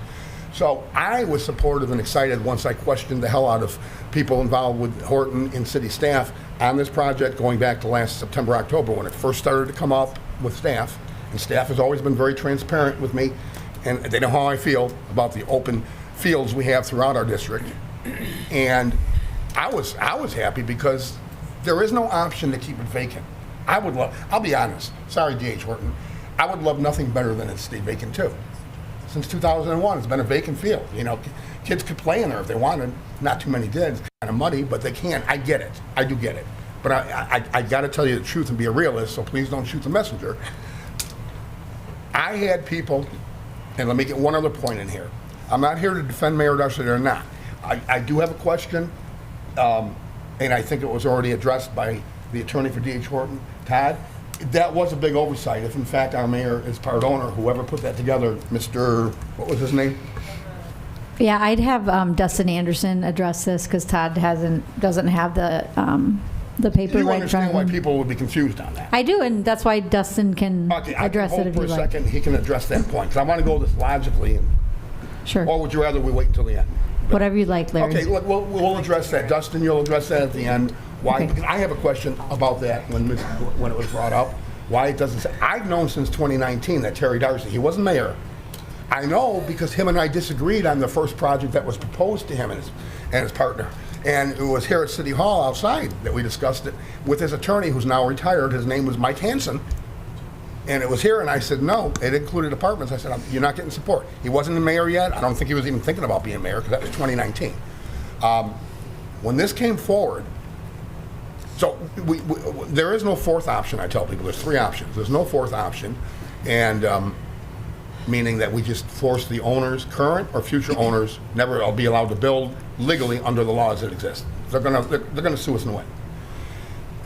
We could have, which we said no to, and council here said no to, we could have rezoned it for 100% apartments, which came to us 3 times since 2015, including a 760 unit complex, which would have included the Heron property, which, as the engineer said, and I understand that on the far west they have the problem too. The best way to get rid of flooding problems from farm fields is to develop the farm fields. I've heard that before, so I know that's true. So we said no to that. The second option is for D.H. Horton or somebody else, if they don't want to do it, to build 70% single family, as long as they follow the building code, 20% apartments, and 10% commercial. We can't stop that. That was the zoning from 35 years ago. The third option is what we did, and that was D.H. Horton came here, and I had to go and read it twice when they said, we want to rezone. I'm like, okay, here we go. They're going to be asking for apartments. We want to rezone. They said, we don't need the commercial, we don't need the multifamily, we want 100% single family. I was like, wow. That's exactly what myself, and there's been a group of Picardy residents and Warwick residents that live along the border for years. We've always, and even deeper into the subdivision, we've always talked about that. We don't want these huge apartment complexes out there. And that was the third option, 100% single family. They are bound by city ordinance, by our staff, by state laws, by I think even FEMA floodwater management. They are bound by law to not to absorb the floodwater that comes into their property. They've gone a step above with the Heron property, which is not part of this and it doesn't belong to the city, it doesn't belong to them. But as the engineer said, this is the opportune time to mitigate it, at least to make it better. It's not going to solve it for every heavy rain, let's be clear, but to make it better moving forward. It won't be completely solved, even for the 100-year flood. And maybe somebody can actually explain. Maybe everybody out there knows. I don't know the definition of 10-year. There's like 10-year, 50-year, and 100-year floods, right? They categorize them, kind of like tornadoes, same concept. So now was the opportune time. In addition to being a good neighbor, it was also good for the flow of water, because that water is going to ultimately, after it floods the end of Vimy Ridge, it's going to come into this subdivision. So let's do it the right way, is what you guys were saying. And when that's eventually, if it should be eventually developed, hopefully if it is, all single family again, they could either come to Joliet with that project on the Heron property, or they could get incorporated in the Crest Hill. Always remember that. They have a right to decide which community they want to be incorporated in, whoever buys that property. Once somebody develops it done properly, that will solve the issue completely. So let me see if I got all my points across. None of the roads, and Beth, Todd, they can't. They're not proposing to connect any roads, and we're not letting them because we vacated it, and they can't do it without this council voting to let them do it. That's correct. Okay. This does affect directly Warwick and Picardy, but also too, I requested and required the attorney from Horton to give hand deliver. We talked about it because he did meet they did meet the ordinance, which is within 600 feet. You make a notification. I said, well, how's everybody else going to find out? He said, well, we did the ordinance, we did the billboards, we did put up the signs, whatever the ordinance requires. I said, we got to get this to every house. And he said, well, this is Thursday afternoon, I think it was. There's no guarantee they'll receive it for the Monday. I think it was a Monday meeting. So I said, hire some, and I believe my exact words, hire some high school kids or college kids that can use some money and have them hand deliver this, which I think you guys hired somebody. I don't know if they were high school or college kids. And I required not just Warwick and Picardy, I required they do it at Wexford too, because they're going to be indirectly affected. They're across, you all know where Wexford is. They're the third lesser affected. Warwick and Picardy are the most affected. Okay, we talked about, I wanted to ask, is there any ramifications from the Calceretta, misstatement, if it will, that, listing himself as 100%? Dustin's going to address that in a little bit. Okay. Also, too, correct me if I'm wrong, Dustin, it's going to be the same density as my subdivision, Warwick, and it's Picardy generally. 7,500 minimum square foot per lot. It's the same density as the surrounding. Generally, yes. Okay. I mean, there's some exceptions. I think there's some that are 8,200 or 8,300 in Picardy. There's a couple of rather large lots there. Not so much in Warwick. Most of Warwick is 7,600 or less. 7,500. I think there's actually a few back then. You used to apparently be able to do 7,200 back in the late 80s and early 90s. Not anymore. And we talked about the natural flow, final engineering plan. Thank you for coming. Same density. So I think I've gone through all my points. Look, folks, I get where all all of you are at. I've got to see everything. I've got to grill these people.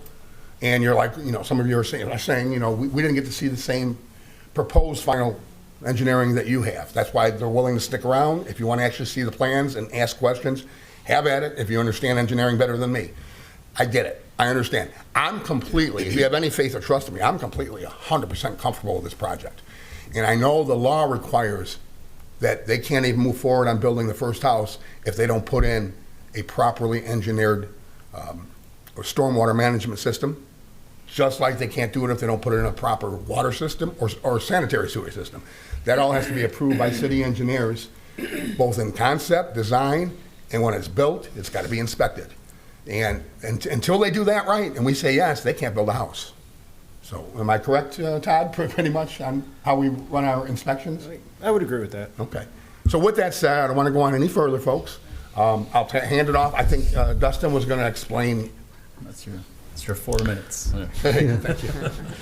I don't know, Councilor Hug. That's a pretty tough act to follow. Oh, thank you. I'll tap dance next time.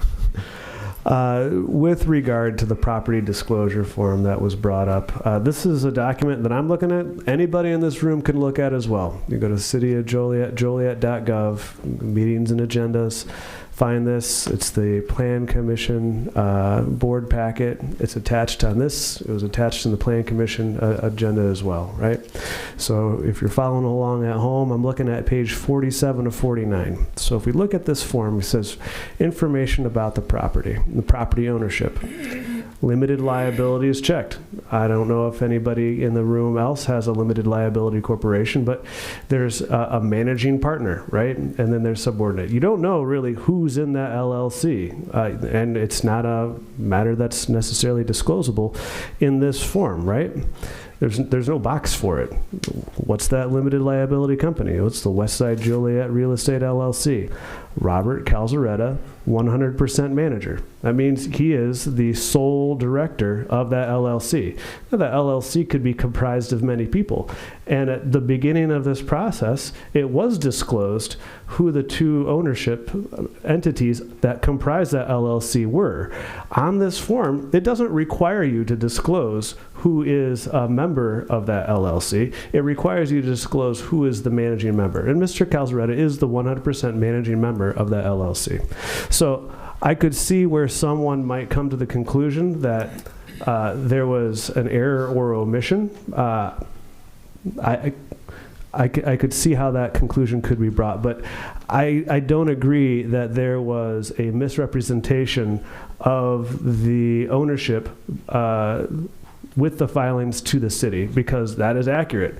Mr. Calzaretta is the 100% managing member of that LLC, and when this was first daylit at a city entity to be heard, it was disclosed that the other owner of that LLC was Mayor Darcy. Okay. And two things, real quick, Beth. Maybe that's something you can put on your to-do list. I'm sure you don't have enough to do already. No, all kidding aside, maybe we got to update that form. Yeah, we can look at it. It's not going to do it here, but that was a good point that was brought up. There were other forms that it was disclosed. It's always been disclosed to the public. Bob can tell you he wrote about it in December. Oh, I completely understand. This is not something we've been hiding. This is misdirection. Yeah. But if that's the form that can be the quickest or easiest for people to see on a development, maybe we should update that form. Okay, we can look at it. That's something that you can do with your staff. Sure. Other than that, I believe I called and I think I asked Dustin when we started this conversation here a couple of months ago. I asked if there were any other owners. Mm-hmm. We did it, and then of course I noticed that the mayor was leaving every time, but there wasn't, we weren't. Well, you knew it, he owned it since Right, and 2019, so I gave a lengthy explanation saying, hey, he owns part of this. I know Right. that. I've known it since 2019. So it wasn't hidden, folks. It wasn't. But thank you for pointing it out, because maybe that, form, if that's the first form that, that an average person like me is going to read, it's probably best to have it right on that form. Thank you. You're welcome. You going to gavel me again? Hit it. Okay. So with that said, so you guys will stick around afterwards for anybody that wants to look at the engineering that's available to us? Okay. So we don't get to say anything more? There's another public comment period at the end of the meeting.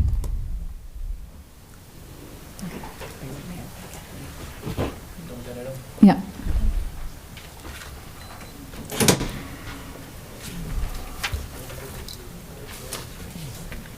Hmm?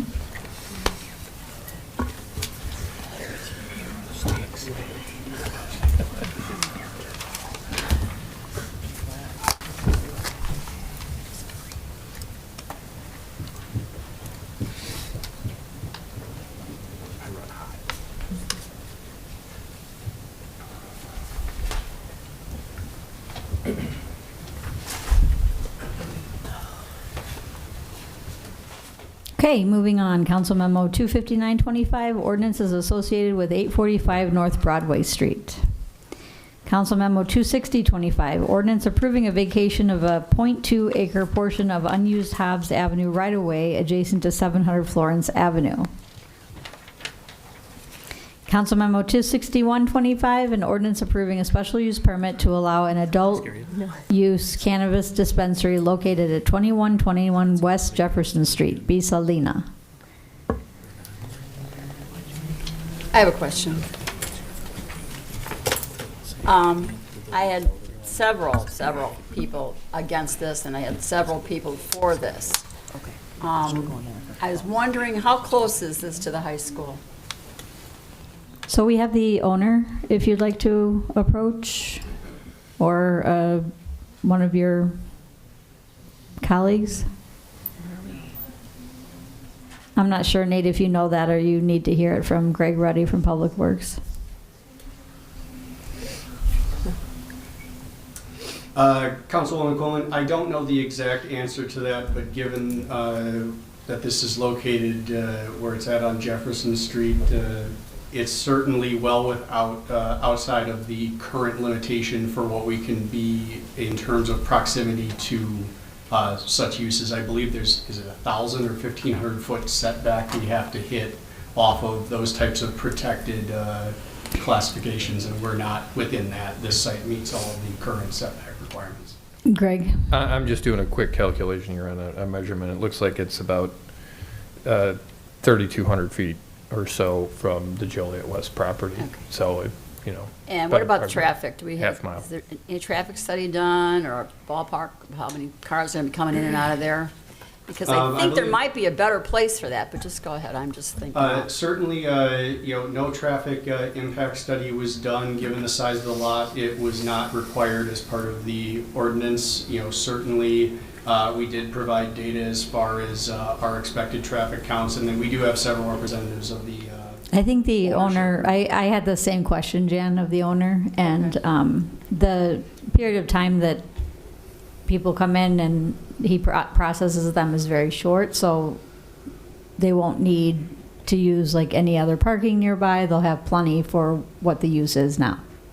Yeah, good evening. Just to clarify, a traffic impact study was done, and the recommendation was that there would be no negative impact to the traffic on Jefferson.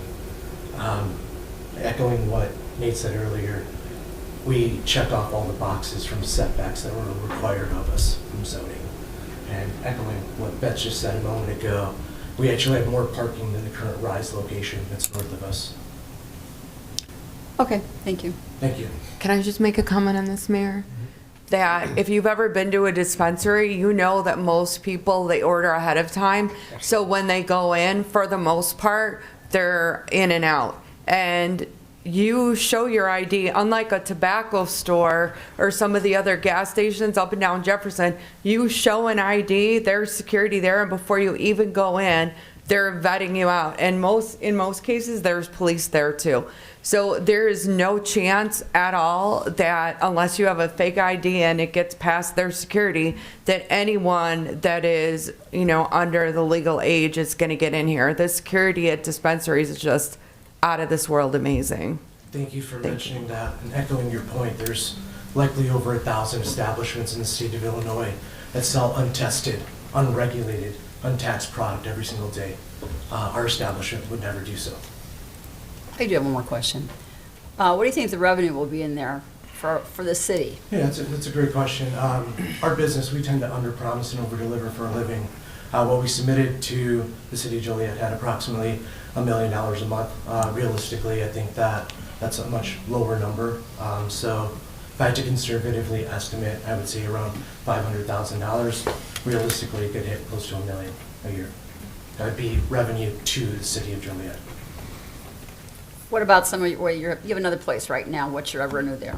Yeah, so our location in Carroll Stream has about 3.5 times the competition of Joliet. And again, that's conservative. Might actually be 4 times more competitive. We currently hover right at under $1 million a month. Given that Joliet is significantly less competitive, the density isn't nearly as saturated. We have 8 dispensaries in our proximity with a population of 150,000. Joliet has 2, so it's not comparing apples to apples. But Well, just give me, for example, one of your businesses. What does it bring in a month? He just said just under $1 million. A month for one? No, for a year. He said he had 8. No, I never said that. All right, then I'm confused. All right. All right, so Let's start over. sure. The Just council for- memo did say between $308,000, $300,000 to $800,000 a year. That was the estimate that was in the council memo for the Yes. city of Joliet. Yes, but I want to know one of your other businesses that you have up north where you have a lot of competition. Sure. Just give me an example of one of those, It does $1 million a month, just under. just on one. Just on one. Okay, all right. And that's net sales. And that's not, all right, thank you. Mayor. Are you the owner? Yes. You own 100%? No. What percentage do you own Of what establishment? of the one you're proposing here? There will be, it's hard to determine right now, to be honest with you. And what percentage of ownership there is for everybody? It's fluid. It depends on investment. There's a variety. We have a variety of owners from different marks of life. It'd be very hard to tell you. And But I if- will tell you, I'm a majority owner. And the, right, but we don't know it's fluid, right? Majority could be 20% if there's 80% divided amongst 100 other people. Majority is in more than 51%. Um, So that's something I can tell you with confidence. I just don't want to give you misleading information. Also, too, the $1 million a month for your other one, Yes, that's net sales, not taxes. that is not taxes. That is just. I just want to be clear for people listening. 100%. Third question, last question I have. Sure. Any projection you have for taxes to the city of Joliet on this product? How much is cannibalized? In other words, I don't care who smokes what. You know, I'm not going to admit that I did or didn't at any point in my life. My point being is how much is cannibal? How much is going to, it's just, shifting the deck chairs. That's a great question. Right now, we draw people from probably 30, 40 miles away. So our nearest competition doesn't do the same numbers as us. We really cater to the people. We're really for the community in a very major way. And those aren't just words or blanket words. We actually back that up with actions. For example, we feed people twice a week. We have the lowest prices in the state. We give back to a variety of charities. We give back to the military. We do coat drives every year. And those are things that define us as a business. So to answer your question about how much will get cannibalized, I will tell you that we will likely draw more people that currently do not shop in Joliet than cannibalize. But we live in a free market, and Joliet just doesn't have one liquor store, one of anything. And our country was founded on that. Right? No, So- I know, and the flag waving is great, but I don't need the insult, because the reason I ask is you making it a big part of your sales pitch to us, that you're gonna bring all these taxes in, and I'm saying, how much is already here? If you're gonna tell us the new tax you're bringing in, give us a number. So you're, I think he's answered that 3 times already. All right, I just wanted to be clear on that this wasn't, about restricting free trade. No, it's not about restricting free trade, and I don't think that's what he meant No, by that either. I didn't mean any disrespect to any of you guys. I'm just trying to answer your questions. Honestly. Well, I appreciate it then. Hang on 1 minute. Kevin, what would $1 million a month in tax be to the city? It's kind of an easy number to quantify. Yeah, I think his number's about right. It'd be roughly about $1 million a year. So, $1 million on $12 million worth of sales. Okay. So the number is, no, 12 million top line would do 360,000 to the city of Joliet. It's a 3% tax. 3%, If we got okay. to that 3 million a month, it would be right in that Right. range of 300 to 800 to potentially $1 million a month. or $1 okay. million. So it's 3% net to the city on tax, on sales. Something that you talked about when we met was that you're very strong on medical. We are. And that you have a general manager, so to speak, he'll be over 2 locations, and he's an MD. He is. I've heard that you've got opportunity for people. I was called by someone that has MS, and they can't get what they need in our community, so they have to go elsewhere. And you would be able to provide some of those things in the medical side of the world. We believe in carrying something for everybody. Our product catalog is as deep as any dispensary in the state. We are brand agnostic. We do not have any bias towards any brand. We only care about what the people want. So that's a big focal point, is to have something for everybody. Thank you. Any other questions? Can I make a comment?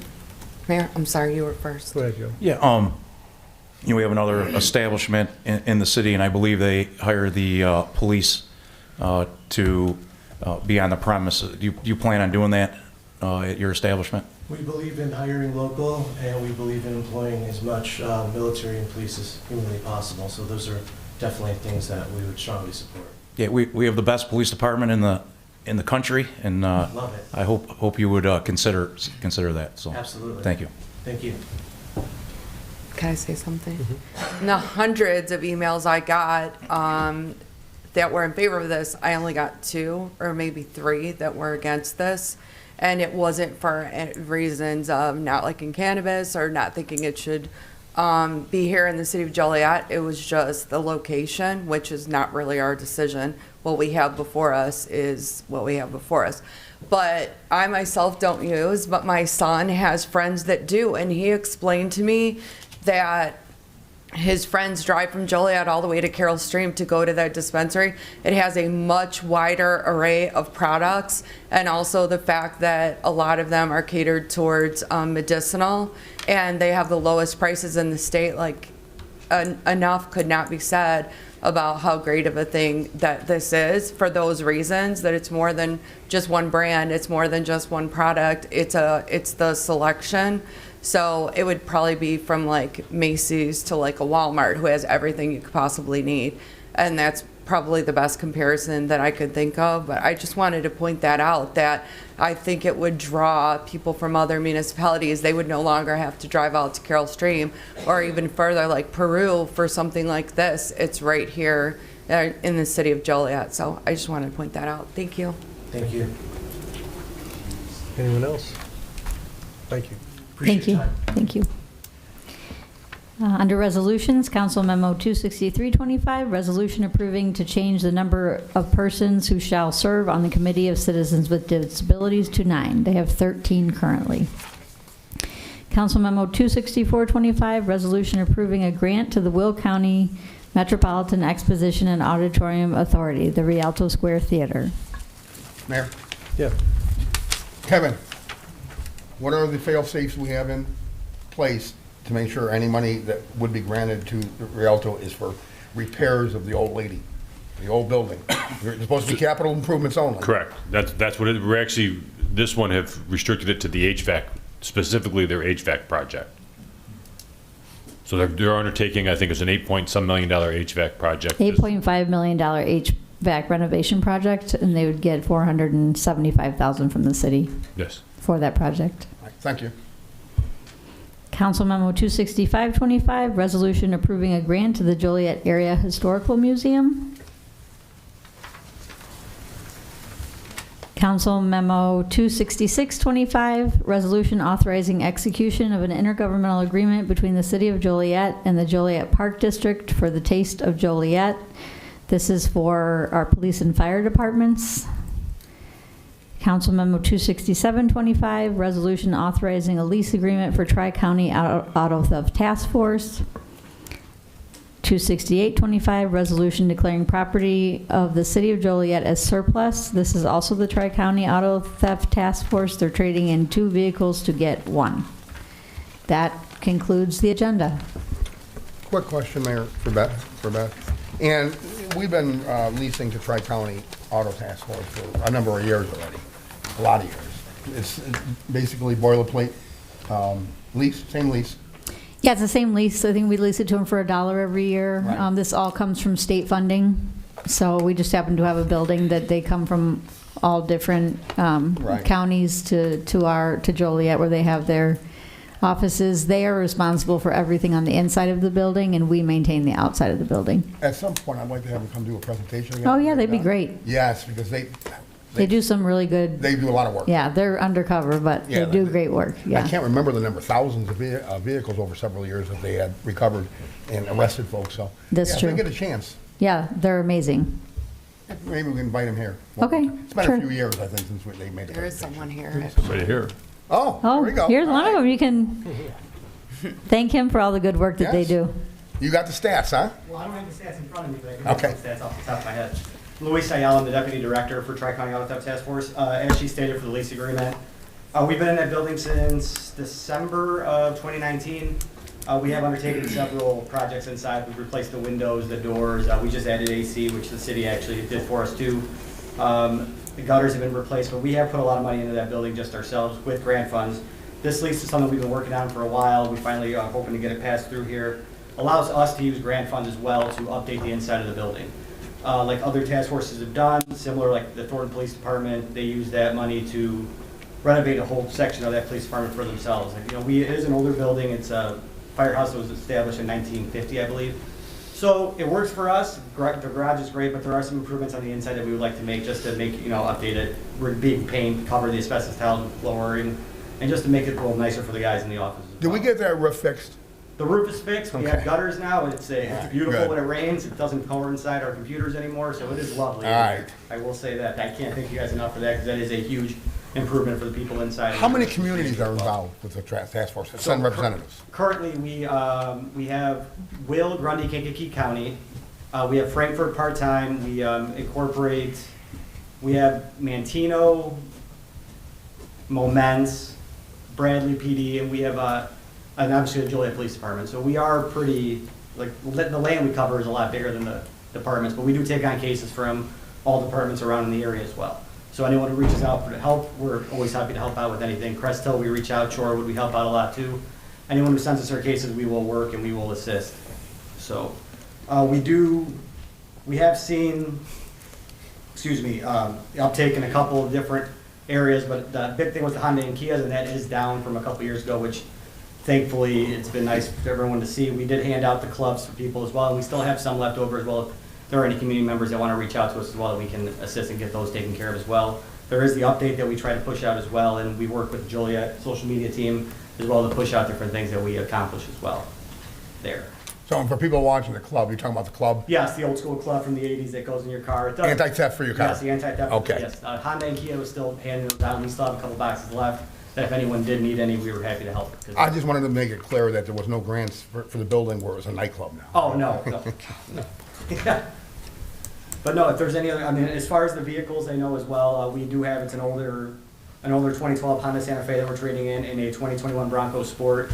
It's a little small for what we're needing, and we're actually going to get a Dodge Durango, which is going to fit our needs a lot better than the Bronco and the Honda Santa Fe that we currently have now. You guys do good work, I remember. Thank you, we appreciate it. Yeah, it's fun, it's busy, and it's definitely it's exciting out. It's exciting to help people get their vehicles back, which is. Well, you guys work in the background. It is. A lot. That's why I wanted you up here, because most people don't even know you exist. Well, we're working on it. We're trying to be out a lot more public now and be out on the streets a lot more. You will see us out a lot more. We have a license plate vehicle that will run around as you're driving. We go license plates around, so any stolen vehicle, it automatically hits on us. It gives us the opportunity to find more of these vehicles out in the streets of Joliet and Will County as well as Kankakee and Grundy. Thank you. So thank you. Thank you, guys. Thank you. Okay, next we have public comments.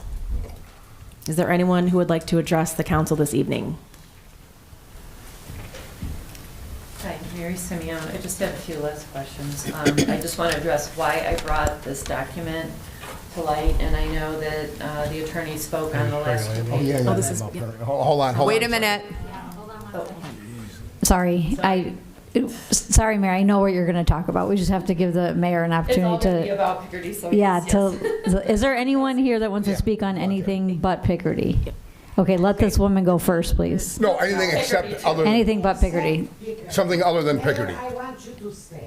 There, you can't, That's- excuse me, You you don't get to can't tell the directly mayor to address say. any one member of this panel. Everybody, I This- want to comment on that person before her.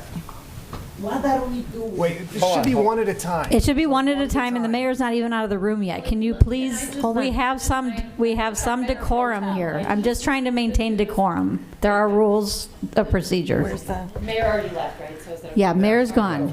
Go ahead. So, to continue, I just wanted to address that we only got to speak on the last 2 pages of that document. So it was a little confusing because it does clearly state that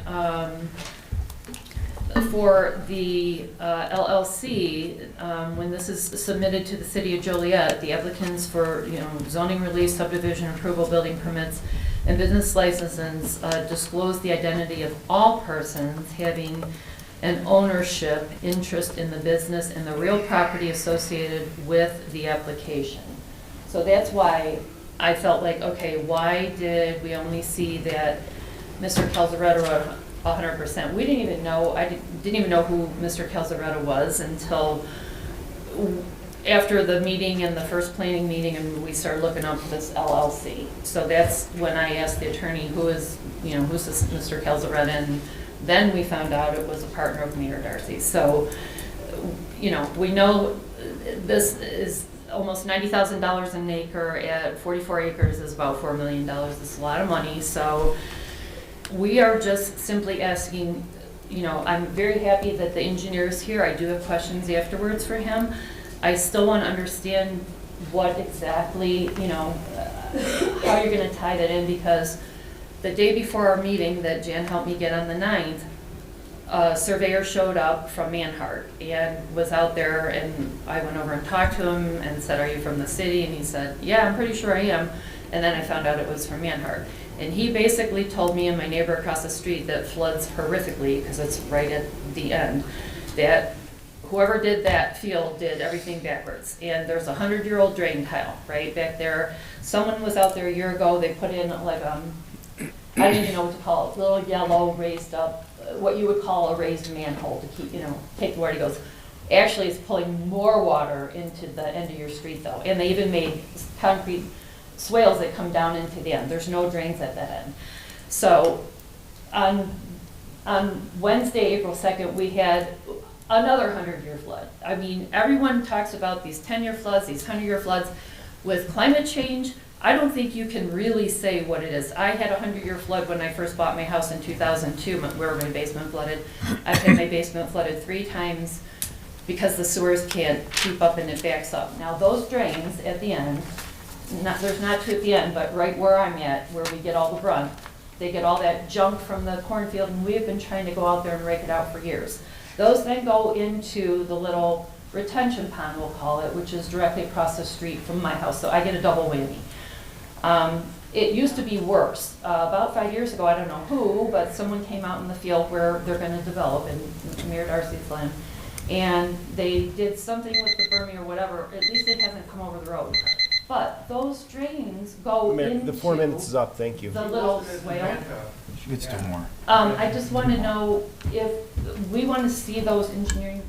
Any questions for the engineer can happen after these comments. So let's let another resident Okay, have an opportunity to speak. One more thing I want to say, and we talked about, Larry, you talked for quite a long time. I just want to say, we talked about no through on the end of Gulfview, right?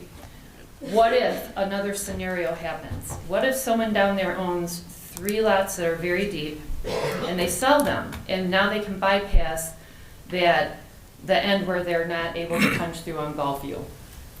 would someone then be able to punch through and then come through on Bellevue? Because Not without they city could- approval. They could, all right, so are you saying at the end of this meeting?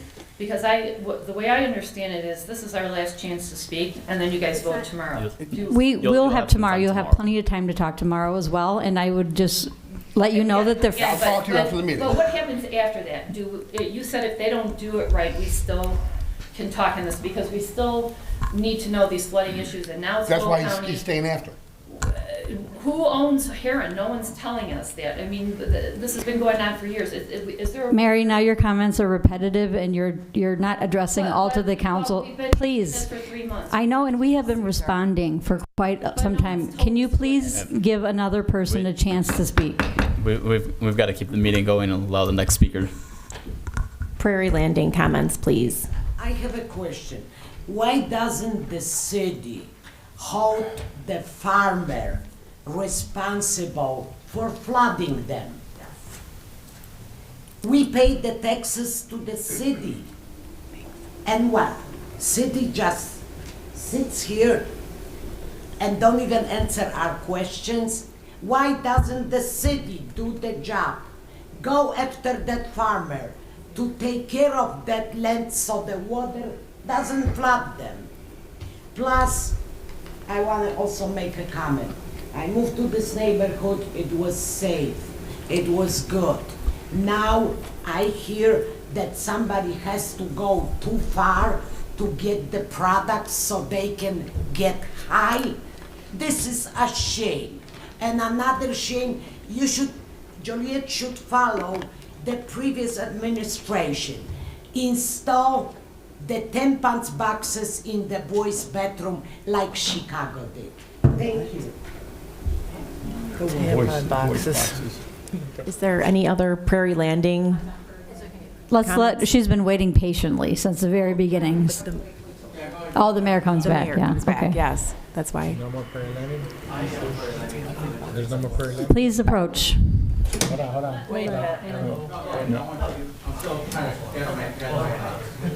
Okay, no. Shoot, not yet. No. You can come up. You can approach the podium. Okay, please start your comments. You have 4 minutes. David Simeone. Council, I mean, I think we all are at this point aware through all the banter that's been going on over the past few months. As Councilman Hug has mentioned, you're right, we can't really stop this in any manner because of, they're following the laws. We just have, the whole time we've been sitting here, mostly left in the dark until now. We've now finally can talk to the engineer, although we still have some things that have been left unresolved. I think we know that Mayor Dorsey has a financial interest in this, but we don't know how much. There's, I think it's fair to say that some estimates put it, not too far away from Calzaretta's interest. Technically minor, but still a decent chunk of the pie. And so I guess what I'm getting at here is there's just been no good opportunity for us to find out the information we've been seeking. I mean, the fact that we now only get to see, just again, out of just chance that the engineers hear the final plans, or as they're so called, we should have been able to see these earlier. And so we'll have, a day to review them? We'll be able to talk with them here, maybe look them over, and then it's getting voted on tomorrow? That's simply not enough time. I mean, I deeply hope that this is just tabled once more for a little bit longer so that our remaining concerns can be addressed. What is Darcy's stake? What are the final engineering plans? And overall, just how will this look in the long term? We have all the flooding concerns. I'm not going to repeat that. It's already been, drained, no pun intended. I grew up in that neighborhood. I was born in Joliet, grew up there. I've enjoyed the piece for so long, and I guess I am, by opinion, sad to see the field go. But change happens. So, but when change happens, it should be done with proper oversight and regulation. So again, I know they're following all the laws and ordinances, but us as the residents who have been living there for all these years still feel like we've not had ample opportunity to have our concerns, especially with the engineers and the final plans, addressed. And so I'll say this one last time. I hope to see this decision tabled once more. Thank you.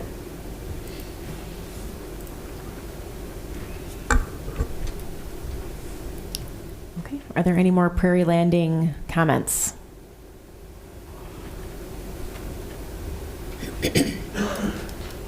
My name is Alan Santa Cruz. I'm also from Picardy.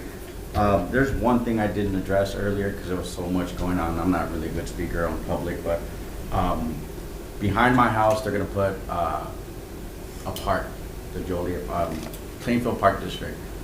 They also, the first proposal they had a bigger retention pond and a small little park. They said it's going to be HOA subdivision. They changed that small little park into a big Plainfield Park District, and they made that retention pond smaller. So if their concern is the flooding, why are they making that retention pond behind my house a smaller retention pond?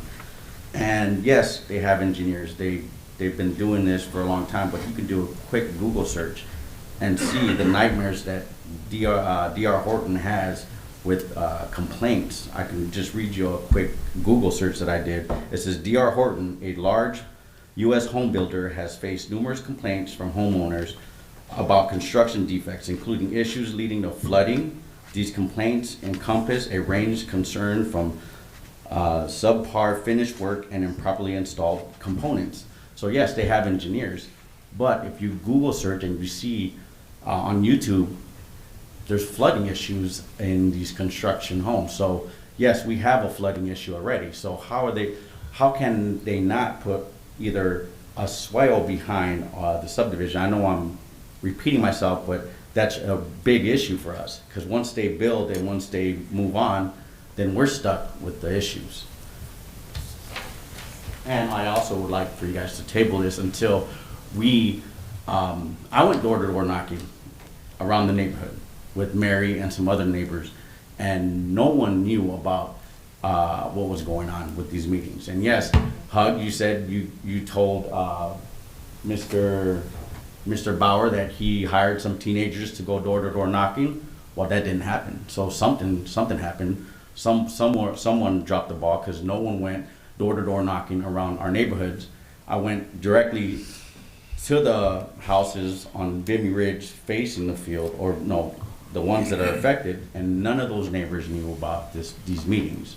So I would love for you guys to table this for us to get proper notification to all the Warwick, Wexford, and Picardy subdivision residents, so they can actually come to attend, because we have busy schedules. I can't go door to door knocking and explain for 20 minutes to the neighbors that haven't been notified about what's going on and the issues that are arising, because I live on the corner of Gulfview and Vimy Ridge Drive, and my sump pump continuously runs, and I don't have flooding issues coming from the Heron subdivision.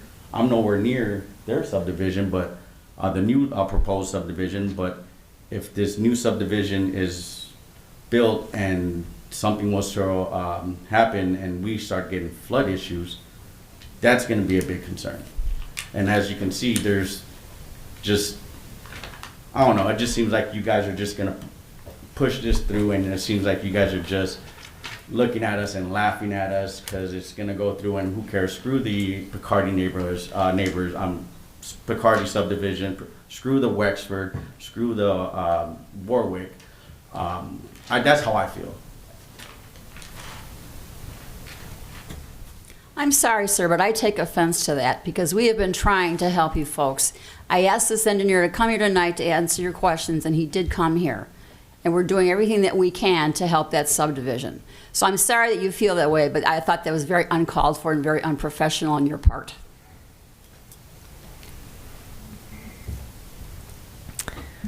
Any further Picardy comments? Okay.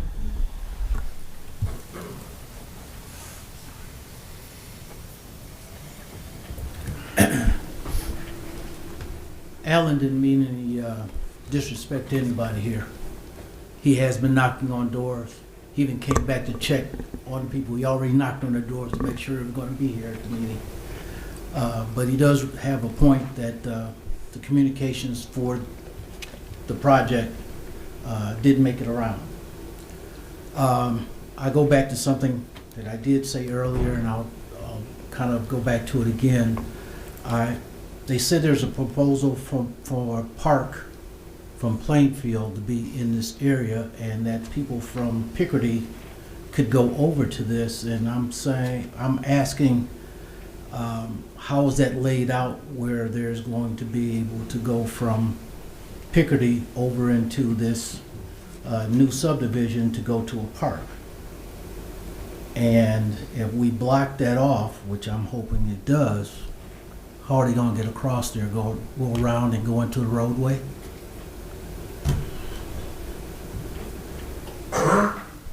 Okay, I believe we had one final comment from the lady in front who's been waiting, so we can get the mayor back. And, oh, you want to do one more? Okay, go ahead.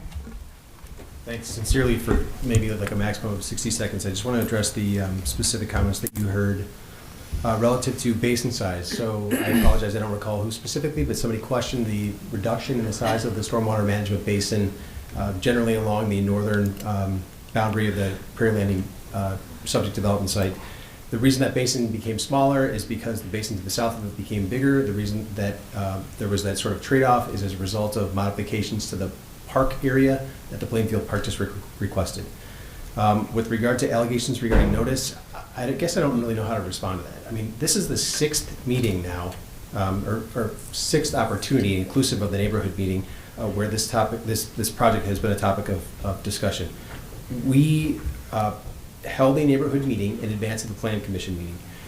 I personally, with one other representative, in response to Councilman Hubb's request, went around and passed out notices and taped them to the front door of every single house in Picardy and every single house in Warwick, and I would say 90+% in Wexford. And the only reason I didn't finish them in Wexford is because it got very late, and I was concerned that people were going to become uncomfortable with me walking up to their door. So I stopped there, and obviously Wexford, at least the western portion of Wexford, is quite removed from the site. Lastly, with regard to the multiple references to a continuance or a table, I guess I'll be honest with you. If you want to kill the project, then table it. We're out of time. We don't have any more opportunity to further deliberate. I feel like we've done everything that we could possibly do to address the neighborhood's concerns. We've always been open and willing to talk with them about any type of questions they have with regard to their concerns regarding plans. I don't know what to say. They've been on file since at least November. You know, if anybody had said to me, can we see the plans? There's no way I would have refused that. Ms. Leck asked me specifically to see the landscape plan. I sent it to her, not because I have an obligation to do so, but because I'm trying to be transparent. I really don't know what else to say. Thank you. Hold on before Mayor Darcy comes back in again. No, and I understand the emotion. I don't want people to argue. Remember, you said you know, you feel like all of us, well, that would include me, are saying screw Wexford, screw Warwick, screw. I live in Warwick. Why would I say screw Warwick? You can't come back up. They're not. I'm not coming up. Yeah. Oh, okay. Why would I say screw my own subdivision? You know, I'm not. We're doing and he is correct on this. They only have to do a certain specific things for notice on rezoning. I insisted, and it didn't take much insistence. I have to admit that he was amicable to it, that they go above and beyond. Now, did some people, I don't know, did some people not get it on their door? I got it on my door. Okay, I got it on my door. So, you know, some people, if some people didn't, that happens, I guess, you know, with any notice on the door. But the reason it was done by, never said that I asked them to hire anybody to go knock on doors and talk to people, to go there and put the envelope with the notice there. And they said they did it. You may not have gotten it. It could have blown away. Yes, that's true. Okay? And Ms. Luck, the reason why we can't sue the farmers have the law on their side. They've changed nothing. We changed by putting houses up. If they change their land, if they develop it, then the law applies. But they're farmers, so they're protected. Yeah, I mean, we can't. We're not going to debate whether it's fair or not. Maybe I agree with, you know, maybe we're on the same page. But yeah, they're protected. They've done nothing to their field. We've changed everything around their field. So the law's on their side. Well, we can't, Mary, you know we can't go down that road again. You know, you've been up here twice, and I don't want any more contentiousness. I just want answers. We do have a request for a closed session tonight, so if Right. there are no further comments. The lady in front has been waiting this whole time. Oh, yeah. All right, we have to stop talking about. Yeah, her let the and mayor come out. They're gonna bring him out. And then you guys all get to meet with the engineer. So sorry for the little delay. And I cannot thank you enough for coming tonight and providing their opportunity to talk with you for once and final. So thank you again. I requested that, and I appreciate it. Thank you.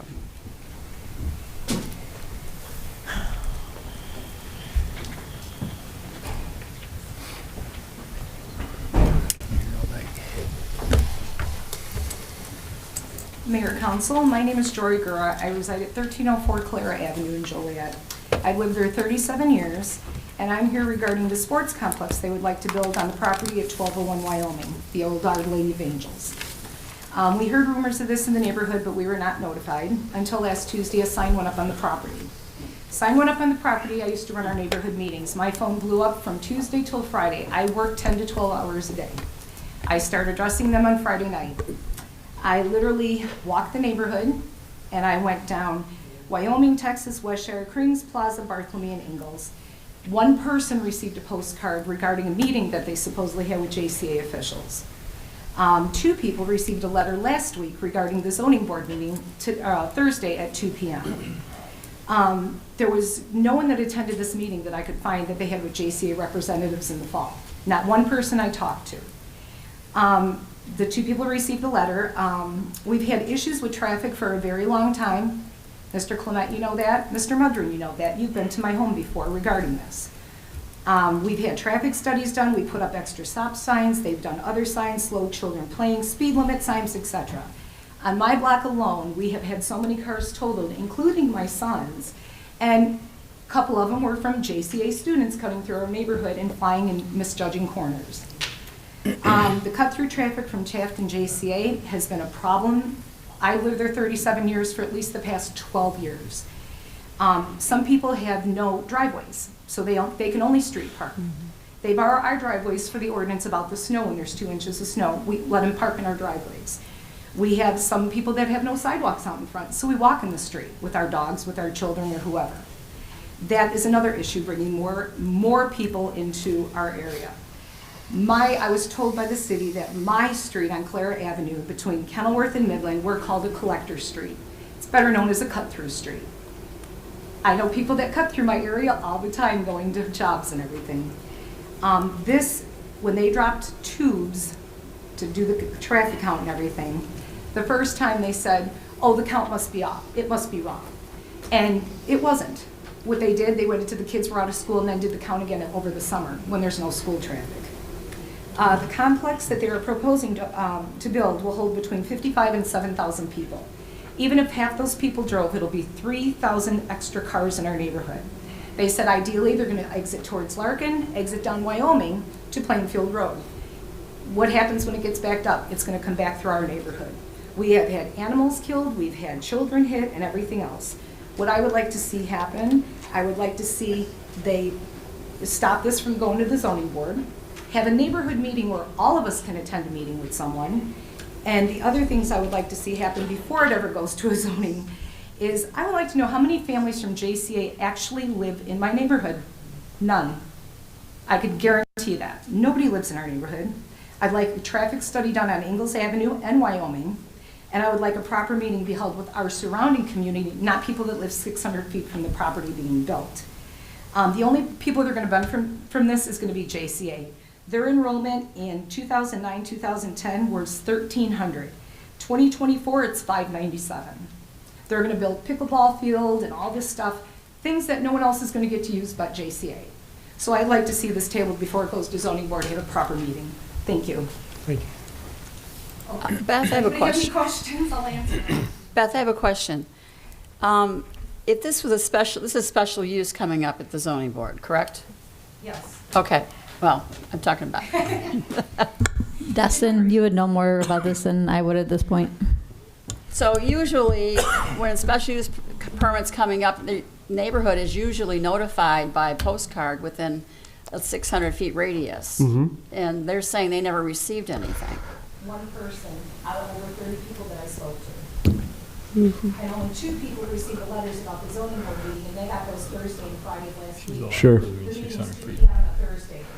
Yeah, but she said the people Yeah. within the 600 feet didn't get it either. So the mailings do go 600 feet out. They're required to put out the poster board. When we ask a petitioner to do that, that's what they do. Right now, I think that you're daylighting a particularly reasonable request. Like, well, it might affect the whole neighborhood. I'm not here to disagree with you. But is the question, did the petitioner follow the law? And the petitioner did. So, How do we know that? Because only one person received a postcard. okay. When they supposedly held this meeting, I can find no one that attended the meeting with JC officials. Nobody. Okay.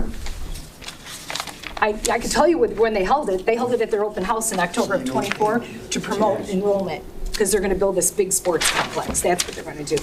So let's take Memorial Stadium and put it in the center of my neighborhood. Right. And I'm not supposed to be upset. I'm not asking you to feel anything different. But it was done very shadily, and that's what we're upset about. We were not notified. I feel your pain. I They did agree. the same thing to I us. heard all you guys. Believe me, I agree. Clerk, closed session? Yep. Okay. I did receive a request for closed session. Is there a motion to go into closed So session to discuss personnel, collective bargaining, land acquisition, or conveyance pending or threatened litigation, after which the meeting will adjourn? So Okay. moved. It's been motioned and seconded to approve. Councilman Cardenas? Aye. Councilman Clement? Aye. Councilman Guerrero? Councilman Hug? Aye. Councilwoman Ibarra? Aye. Councilman Mudron? Aye. Councilwoman Quillman? Aye. Councilwoman Reardon? Aye. Mayor Darcy? Aye. Motion carried.